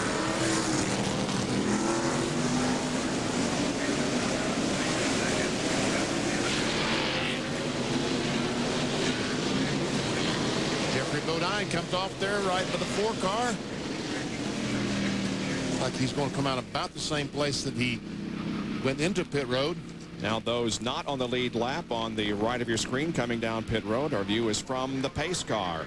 We are under our 4th caution of the evening. A 3-car incident. Kenny Irwin, Mike Bliss, and Robert Presley all spinning and crashing here at Richmond International Raceway.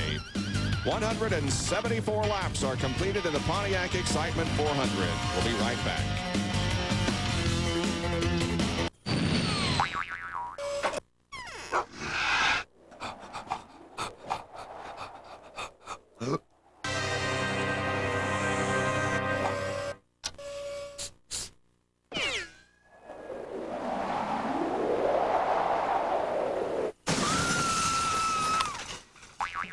There are easier ways to get a Prime Co phone from Zap. Zap. Now at a mall near you.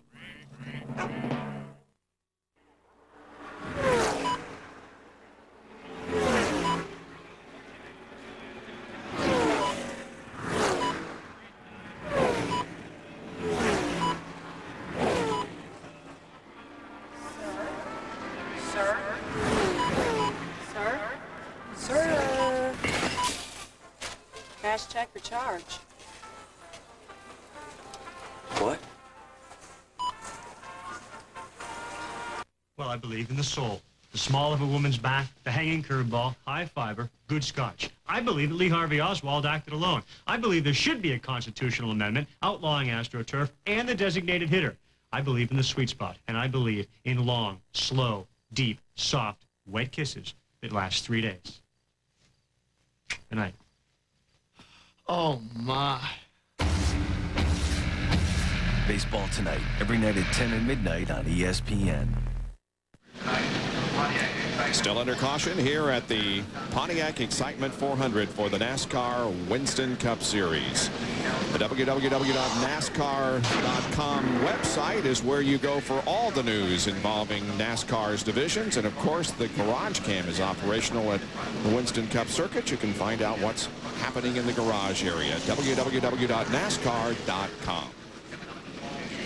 Well, the big month of May is here, and our coverage of the Indianapolis 500 begins on Sunday. We'll have daily reports, plus have constant coverage either on ESPN, ESPN2, or ABC on qualifying days. And then, of course, the big Indianapolis 500 is coming up on Memorial Day weekend. For more, log on to ESPN.com, part of Go Network, go.com. While the debris is being cleared from the crash, we'll take another break. Stay with us.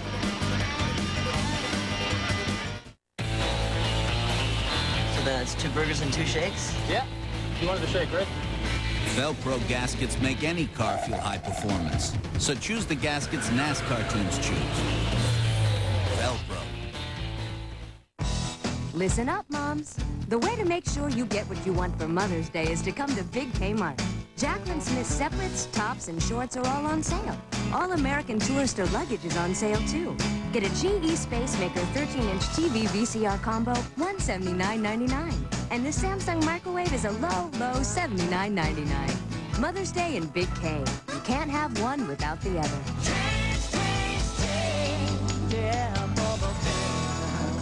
Fuel up with breakfast at Denny's with 2-time NASCAR champion Terry Labonte. Nothing slows Terry down like the new and delicious Kellogg's Country and Specialty Slam and Country and Specialty Slim Slam. Try them and get your free game piece, and you could win a trip to meet Terry Labonte plus $25,000. Come on, Terry. Hey, man, it's the only thing I do slow. Fuel up with breakfast at Denny's. Whoa! Lawn weeds, huh, Pete? Yeah. All you need is Ortho Weed Be Gone. Kills more weeds than other brands. Didn't hurt my lawn. We guarantee it. Leave it to Ortho. Back at Richmond International Raceway in Henrico County, Virginia, the Pontiac Excitement 400. John Kernan has caught up with Robert Presley, who was involved in the most recent crash. Well, Robert, what happened? Well, I don't know if I run over something or if our brake caliper come off and somebody hit it, but something, we lost the brakes on the back of it, went down into one and cut down the left rear tire, and I mean, that was it for this Jasper engine. We just sat in there riding, man, had a good race car waiting for halfway, staying out of trouble, but can't finish it like this. Robert Presley very disappointed. His crew is working. We're going to check with Mike Bliss to see if, in fact, Robert, I believe, was ahead of the 27 and the 42. He thinks a part of the caliper off the left rear may have come off of his car, and Bliss might have run over it, and that might have caused that other accident. So we'll check on that, Bob.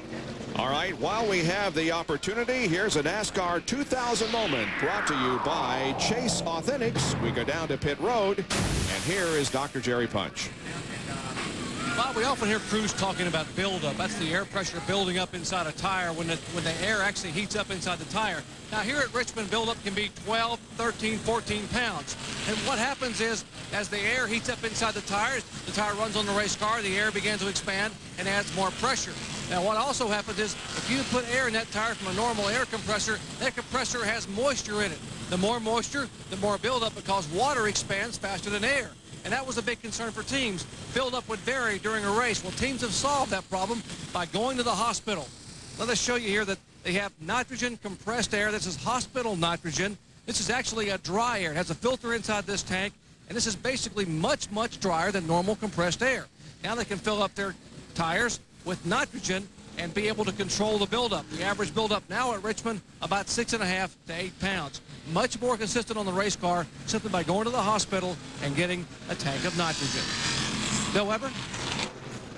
Well, Jeff Bodine got a big break because his return was in a night race, but basically he's not going to be able to go to the distance. They've got Todd Bodine here. They want to make a driver change. They were going to try and do it now because they thought they'd have enough time, and they are going to go ahead and do it now. But the problem is the field just got one to go. They told Jeff, go ahead and stay out, but the problem was he'd already loosened his belts. So Jeff Bodine will be pulled out of this race car. Todd Bodine will climb in. The goal was to try and do this all under caution. Apparently that's not going to be able to happen, because the field should get the green next time by. Again, this is Jeffrey Bodine's return to Winston Cup racing, his first Winston Cup race of the year, his first race of any type since that spectacular crash in the truck race at Daytona. Todd Bodine in the car, the crewmen trying to get him belted in, but the green is out, and they will lose at least one lap, probably more. It was an impressive return to racing, though, for Jeffrey Bodine, who gave that car a very, very good run while he was in it. But Brother Todd now takes over as we are back to racing with Mike Skinner at the front of the field. But here comes Rusty Wallace to the inside off turn number 4. And Rusty is going to go back into the lead. I believe Rusty likes that leading part here tonight. Seems that way, doesn't it? Man, oh man. He has led 167 of the first 183 laps. Skinner has led 11, Martin 3, and Elliott Sadler and Chad Little have each led 1. John Kernan has caught up with Mike Bliss, another driver involved in that crash. We're down here in turns 3 and 4 where it's a little bit loud. But Mike, did you run over something you think from the 77 car? What happened? You know, I was running under Kenny, and I wasn't tight under him at all. I was just biding my time, you know. It's pretty slick on the bottom. I come off before, and I was underneath him, and it pushed real bad. Got into Kenny, and I hate it for Kenny and hate it for, you know, the 27 car. And it's too early to have something like that to happen. It's just, I don't know, maybe it's an arrow push or something was on the track. I don't know. It's unfortunate. I hate to take someone out, and I hate to take ourselves out. Mike Bliss very disappointed. I can tell you from seeing it firsthand. When it turned right in a big hurry. Yeah, both he and Kenny Irwin had very hard contact with the wall. Now here is Mark Martin mounting a challenge, and also Tony Stewart comes up in the 4th position. Now Nemechek in the 33 is not on the lead lap. See Jeff Gordon back there. He's in 5th position. He gained a couple spots on that last pit stop. Also Dale Jarrett. Ford Qualicare, his crew picked up a couple spots, but Bobby Labonte's team had a little problem. He lost 3 spots that last pit stop of the team.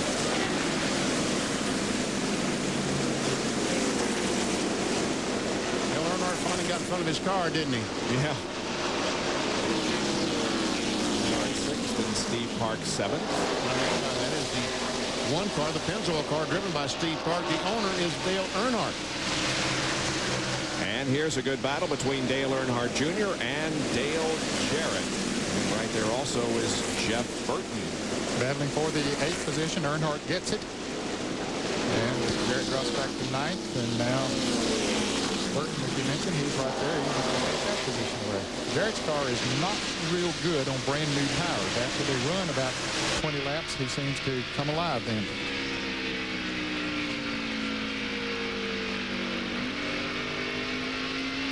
I'll tell you that Todd Bodine, in relief of Jeffrey Bodine, his brother, lost a couple of spots. He's not that far in front of the leader, so I would guess it's probably going to go down 3 laps unless there's a caution flag pretty quickly.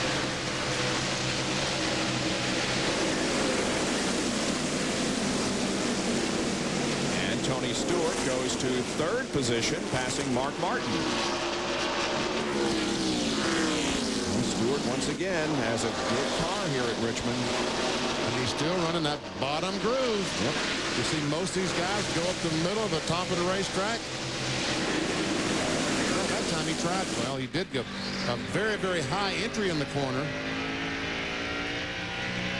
Of the top 30 in Winston Cup points, only one driver among them has not led a lap in the year 2000. And that would be Tony Stewart. That is correct. That's hard to believe. It is. The year that he had last year. Yep. And the momentum he had at the end of the year. Won the next to the last race. Mike Skinner trying to get on the inside of Rusty Wallace. We saw that.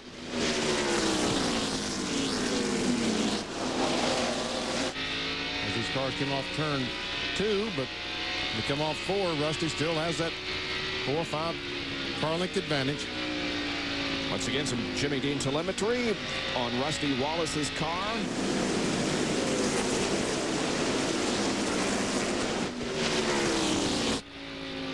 Boy, a lot of brake Rusty using going in the corner.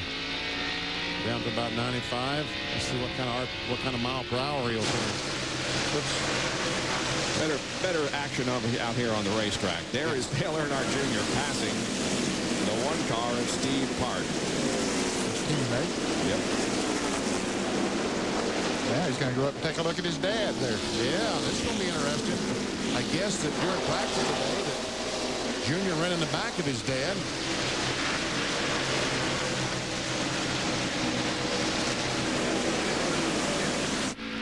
Winner at Texas in his 12th NASCAR Winston Cup start, Dale Earnhardt Jr.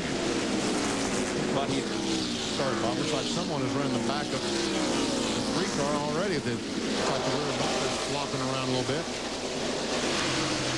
I was going to say, despite the fact that he's won a race, he is second in the Rookie of the Year points. And of course, the Trey Vestas Rookie of the Year award will be handed out at the end of the year, and it appears to be a very good battle shaping up between Earnhardt Jr. and Matt Kenseth. Rusty Wallace leads by about a half a second, almost half a second. And Tony Stewart is about a second behind. Earnhardt Jr. 11 points behind Matt Kenseth, and Stacy Compton 32 behind in the Ray Bestis Rookie of the Year contest.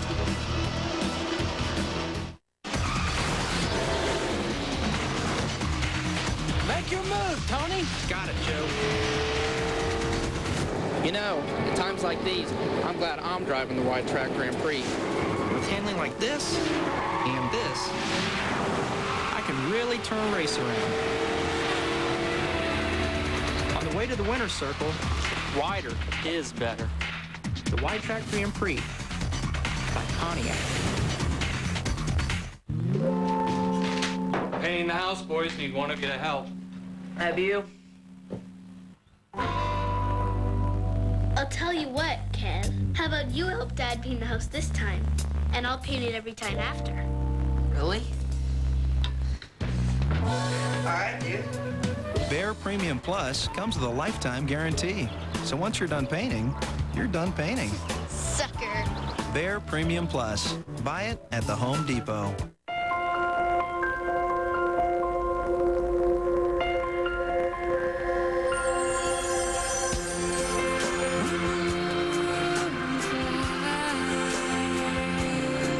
Search the web on the world's most comprehensive search engine and get more relevant results, all organized into neat little folders.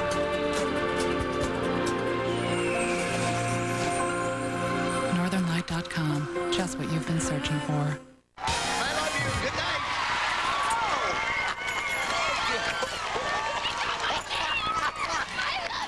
Thank you, and good night. Wayne? Wayne? Wayne? I do love the ladies. Meeting the guys after work? Who's your buddy? Grab a Miller Lite. It's Miller time. Wayne. It's not Duke, Carolina, but the feud between the field reporters and the anchors runs pretty deep. Hey, move the utility van, Schwartz. I got work to do. How about me? Put me on the program. Hey, guys. What's up?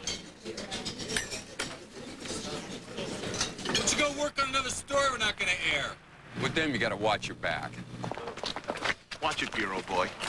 You want a piece of me, desk jockey? Can get pretty ugly.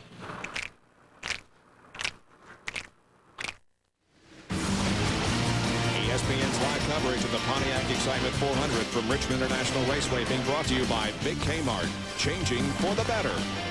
By Denny's, race on over to Denny's for our Kellogg's Country Inn Specialties Slams.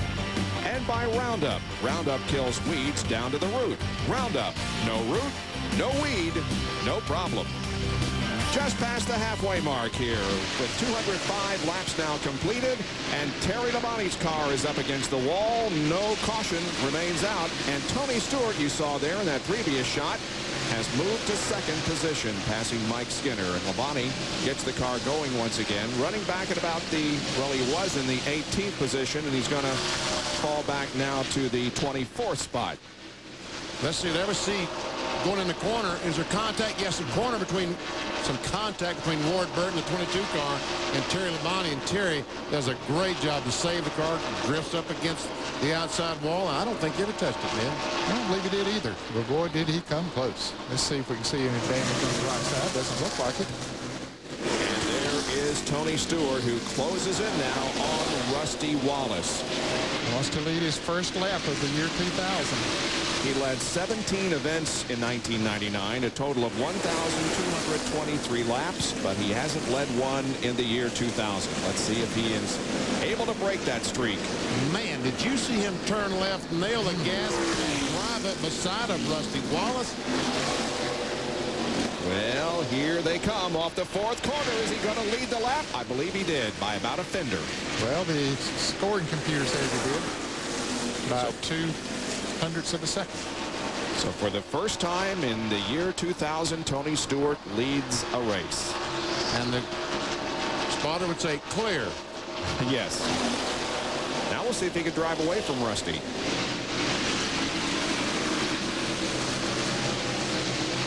Bill is with Jeffrey Bodine. That's a good look for you. You're a tough young man. Welcome back. Thank you. Yeah, I just thank God I'm back. You know, I'm sorry I didn't make the race, the whole race. I really felt in my heart I was going to have trouble tonight. It's so hot and humid. And I really wanted to drive California last week to prepare me for this. This is a much tougher track than California, but we came here, we qualified really good. We were running good. I made a few rookie mistakes. I stalled the car leaving the pits. Then I came in the pits when they weren't open. Nobody told me that it wasn't open. But even at that time, I knew it was going to be tough to finish. But I saw that Todd had trouble. And I'll tell you, there's no one I'd rather have in the car than Todd right now. He's my little brother. I love him, and he's doing a great job. We'll see you at Charlotte. I bet you will. He sure is doing a great job. You know, I told you that he'd lost a couple of laps on the driver change, and he's in front of Rusty Wallace, so he'll probably go 3 laps down. That's not the case, is it, Ned? No, he's just driven away from Rusty Wallace. He has gained a good third of a lap on Rusty since he came out of the pits. He's the fastest car on the racetrack, no question. 2 laps down in 32nd position. Todd crashed earlier in his Joe Falk car, and so he drives relief now for his brother. Kyle Petty, the Hot Wheels car, who has spent some time in the garage you're in. Tony Stewart just pulling away from Rusty Wallace a little bit. About 0.6 of a second now separating the two. So Tony Stewart is beginning to pull away a bit from Rusty, who has dominated so far. But now Stewart, who won here last fall, has the lead. We'll be right back.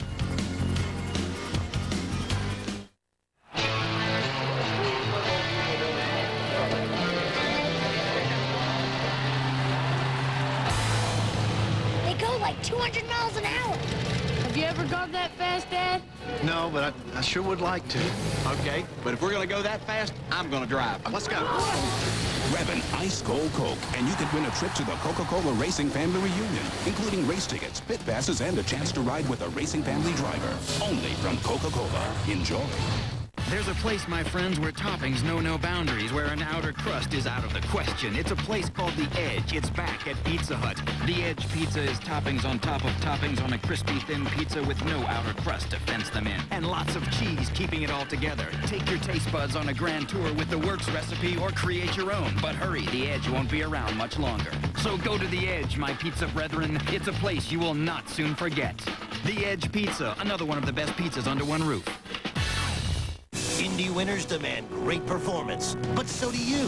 Firestone introduces the Firehawk SS20 for road-hugging stability that reflects very well on its owner. The Firehawk SS20 with Unity Ultimate Tire technology from Firestone. Firehawk, born at Indy, performs everywhere. Get this Firehawk Target Chip Ganassi Racing Champions jacket free when you buy 4 Firehawk tires with Unity or Unity AQ. Hey, check it. Thanks.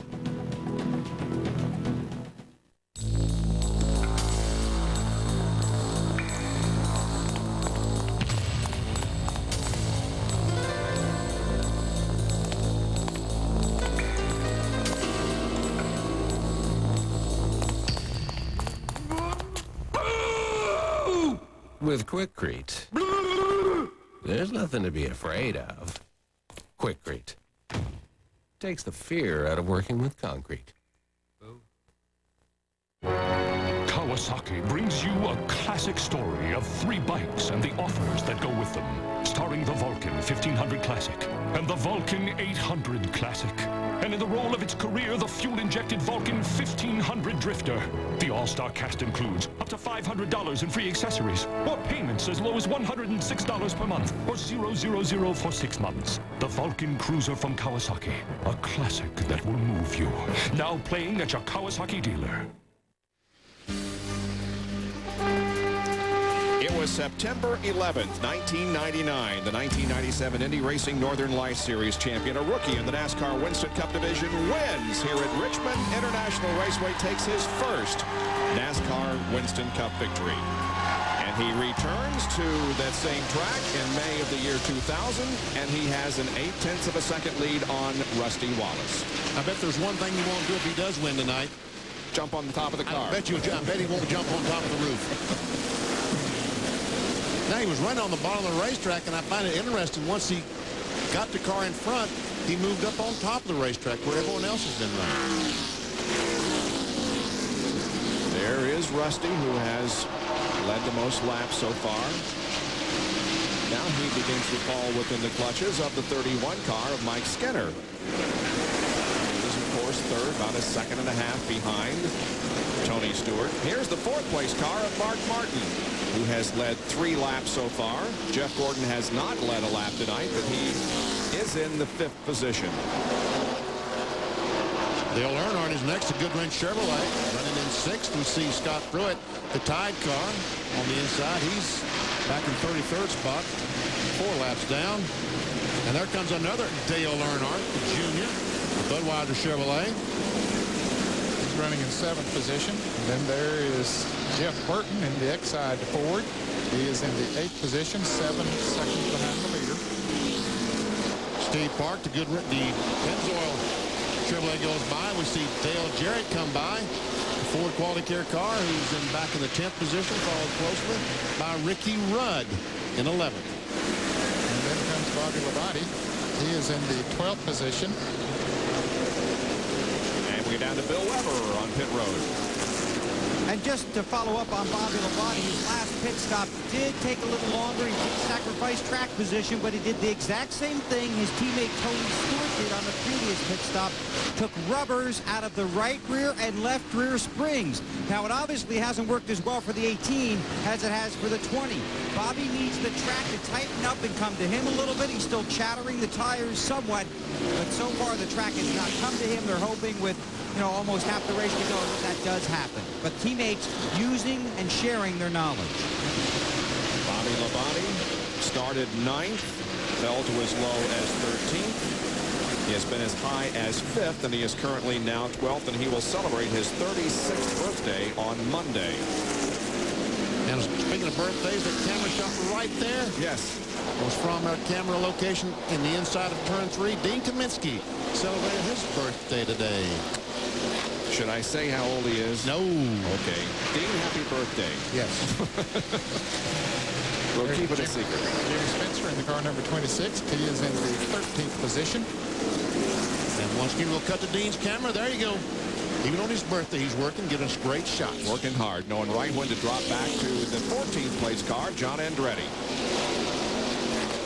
Followed closely by Bill Elliott, the McDonald's car. He is 15th.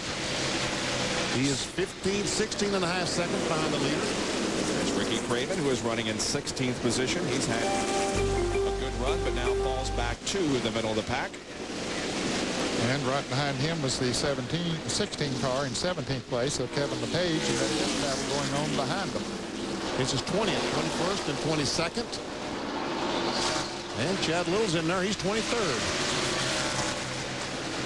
And Michael Waltrip's there as well in the picture. He's 24th. Chad Little stayed out on that last caution and led a lap. So he was at the tail end of the pack, so he's trying to get back up through there. There are 27 cars on the lead lap.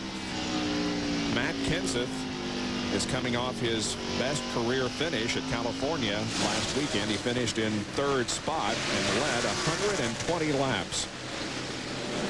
And also he finished 2nd in the Busch race here last night behind Jeff Green. Jeff Green, who won the race, yes. Mark Martin did not win. Had a very fast race car, finished 4th. Pit strategy. Got it. Chad Little trying to pass Ward Burton on the inside. Ward Burton, the yellow and black cat Pontiac. Ward began his NASCAR Winston Cup career here at Richmond International Raceway in March of 1994. Tony Stewart is cruising. He's got it on cruise control and now is more than a second and a half ahead of Rusty Wallace and more than 2 seconds ahead of Mike Skinner. 235 laps are completed here in the Pontiac Excitement 400. Back in a moment. Tell them you were roughing it. We can keep a secret.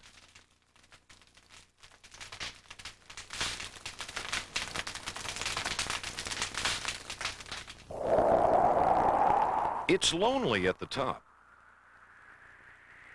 So bring the family.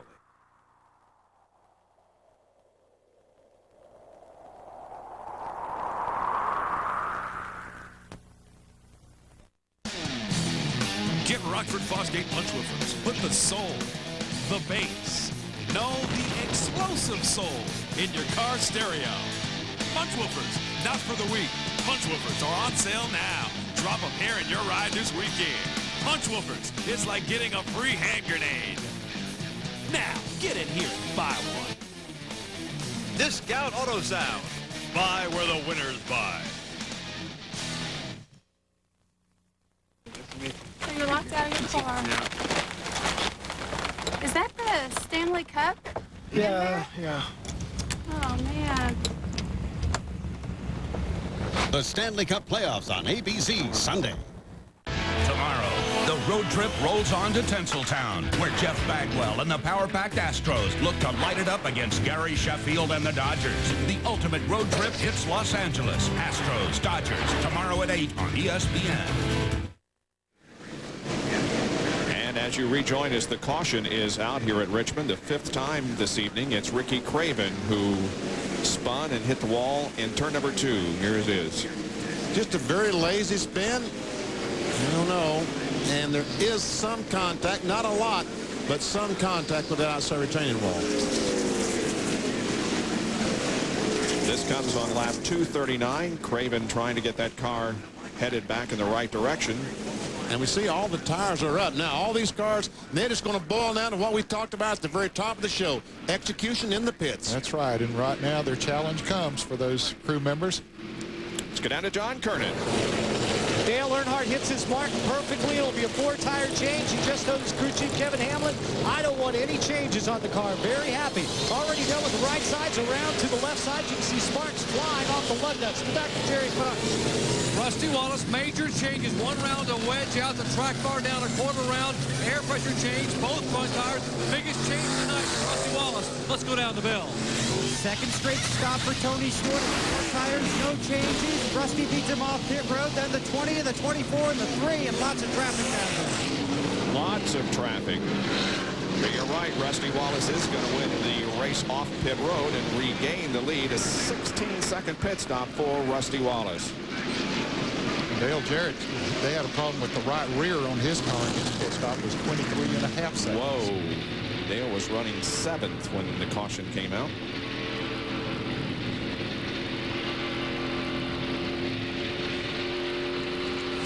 Well, the track crew is checking over the racetrack, and all appears to be well. All the trucks, it seems, is going back to their assigned location, so this could be a short caution period.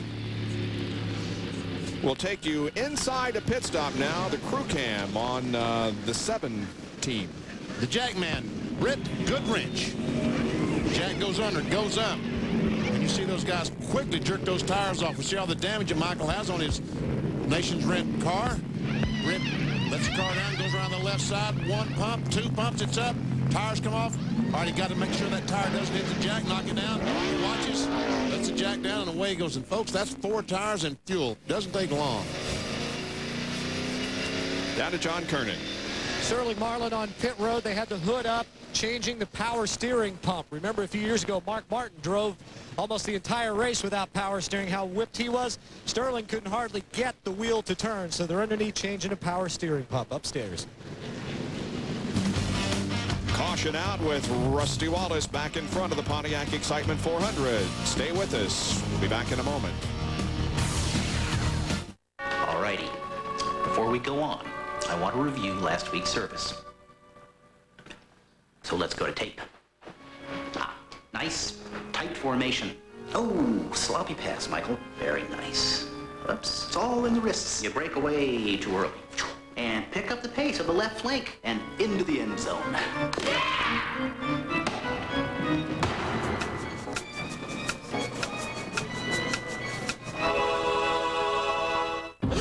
Eddie, is that you? Beware the spray. The spray got you, but you were near the tree. The spray is like no other. One moment I'm fine, the next my roots are like mush. Roundup. No root, no weed, no problem. 3 Chuck. So that's 4 coffees and a dozen donuts.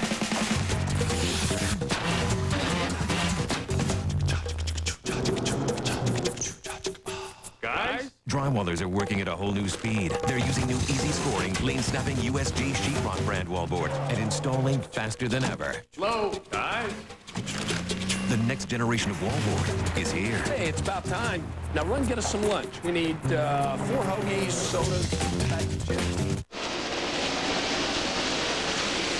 Green flag out at Richmond International Raceway, the Pontiac Excitement 400. At competitive speed once again. Rusty gets a good jump on Tony and the rest.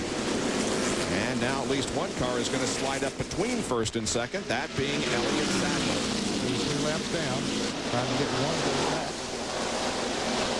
Driving hard, trying to do that. I tell you what, we got a real scramble going on back there between Jeff Gordon and Mike Skinner. A battle for the 3rd position. Well, Gordon has picked up positions on every pit stop. Dale Earnhardt is also in the mix, and so is his son, Earnhardt Jr. And Earnhardt Sr. Oh, man. That was close. Very close. Dale Earnhardt, the 3 car, gets into the 4th position. Now Junior trying to get in the middle. Oh, man, coming off 3 wide. They made it somehow. Johnny Benson there in the 10 car, 2 laps down at 29th. Here comes Ricky Rudd to the inside of him. Ricky is battling with Skinner. Trying to take over that 6th position. Johnny Benson in the car number 10 was caught in the middle there. We see the 60 car possibly dying. He's in there battling, but he's 2 laps down, back in 30th position. But his car is fast enough. If he could get up there and get by these cars, he might have a chance at getting one of those laps back. But he's got a long way to go. And Dale Earnhardt Jr., the Bud car, gets in front of the Goodrich Chevrolet of Dale Earnhardt. Dale Earnhardt Jr.'s car has been very fast on new tires. Now, notice on that last run, he had dropped back. He had gotten up to about 7th or 8th place and had dropped back to 10th or 11th when the caution came out. But he's fast on new tires. Jerry Punch is with Ricky Craven. Ricky, after an impressive run, not the way you wanted the night to end, what happened out there? Well, the car was really good early. It was probably the best all night on 2 tires. And then the last set of tires were really, really tight. We needed to run high, but not quite that high. And I just lost it getting in. got out from underneath me. But really proud of the guys and the progress that we've made. And it's fun, you know. It wasn't fun long enough, but we really enjoyed ourselves. Took some time off to get the team organized, and apparently it has paid off big time for you tonight. Yeah, it has. It was painful to watch on TV, but this is rewarding, and I think this will pump everybody up. And we're going to run 3 or 4 of the next races, and then we'll take another break. But I'm proud of these guys, and it's. I want to say hi to everybody back home. Haven't seen everybody for a while. Good to see you. Good to see Ricky, but not before it's over. Ricky Craven had a pretty good night going early on, guys. And I like a guy who says it was my fault, too. Yeah. Well, Bill Elliott now runs in the 13th position. Right behind him is Kevin LePage, FamilyClick.com. And right behind him comes Kenny Schrader, John Andretti, 15th and 16th. Dale Jarrett's in that group. DJ had just passed the 43 of 4 or 5 laps ago and was on the outside of Bill Elliott, which is up to Bill's up to 13th, and DJ almost got into the wall off of turn 2. He got squeezed out there, but got off the gas, and now is trying to gain momentum again. Matt Kenseth there in the 18th position.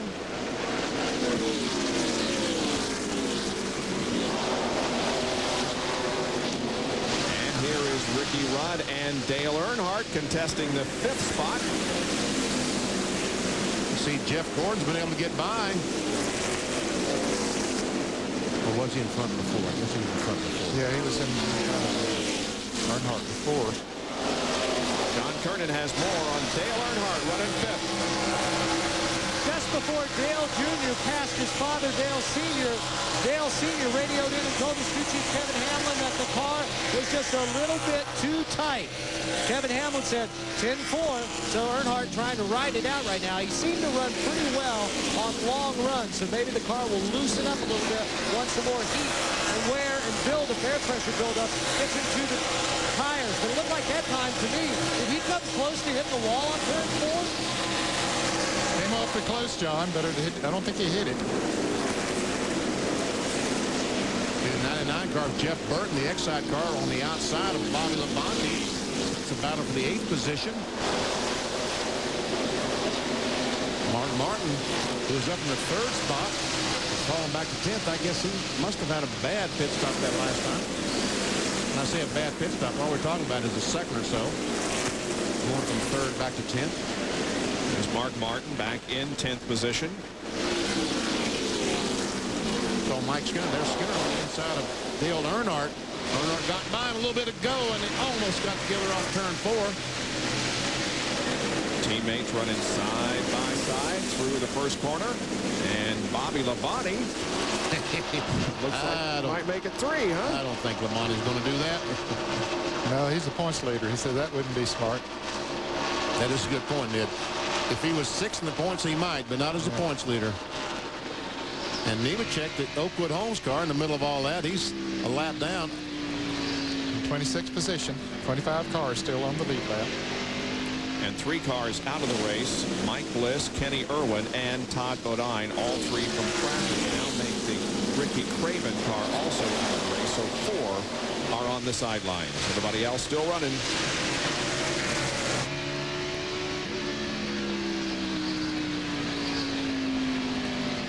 Average speed of the race just a little over 100 miles an hour. We have had 5 cautions for 37 laps. As we watch this battle continue between Earnhardt and Skinner. Well, Bobby Labonte decided to make it 3 wide. He said, I've raced along with these guys long enough down here trying to see which way they were going to go, so I'll just get in there and mix it up with them. Now, this is where it's going to be a problem right here. They did that good, didn't they? They really did on one little bump that I saw. Skinner got in there a little bit. Man, oh, man. Oh, Bobby Labonte goes around. Now, don't back up. Don't back up. There we go. Oh, and he's going to... Caution is out. But he didn't hit anything. But the car is stalled. Yep. But it restarts. Is he going to be able to get out of the grass and say going to lap down? I think he will, because Rush is going to get the caution as he comes by, so he'll have to slow down. So he gets back out there. Wow. So Bobby will stay on the lead lap. Just barely.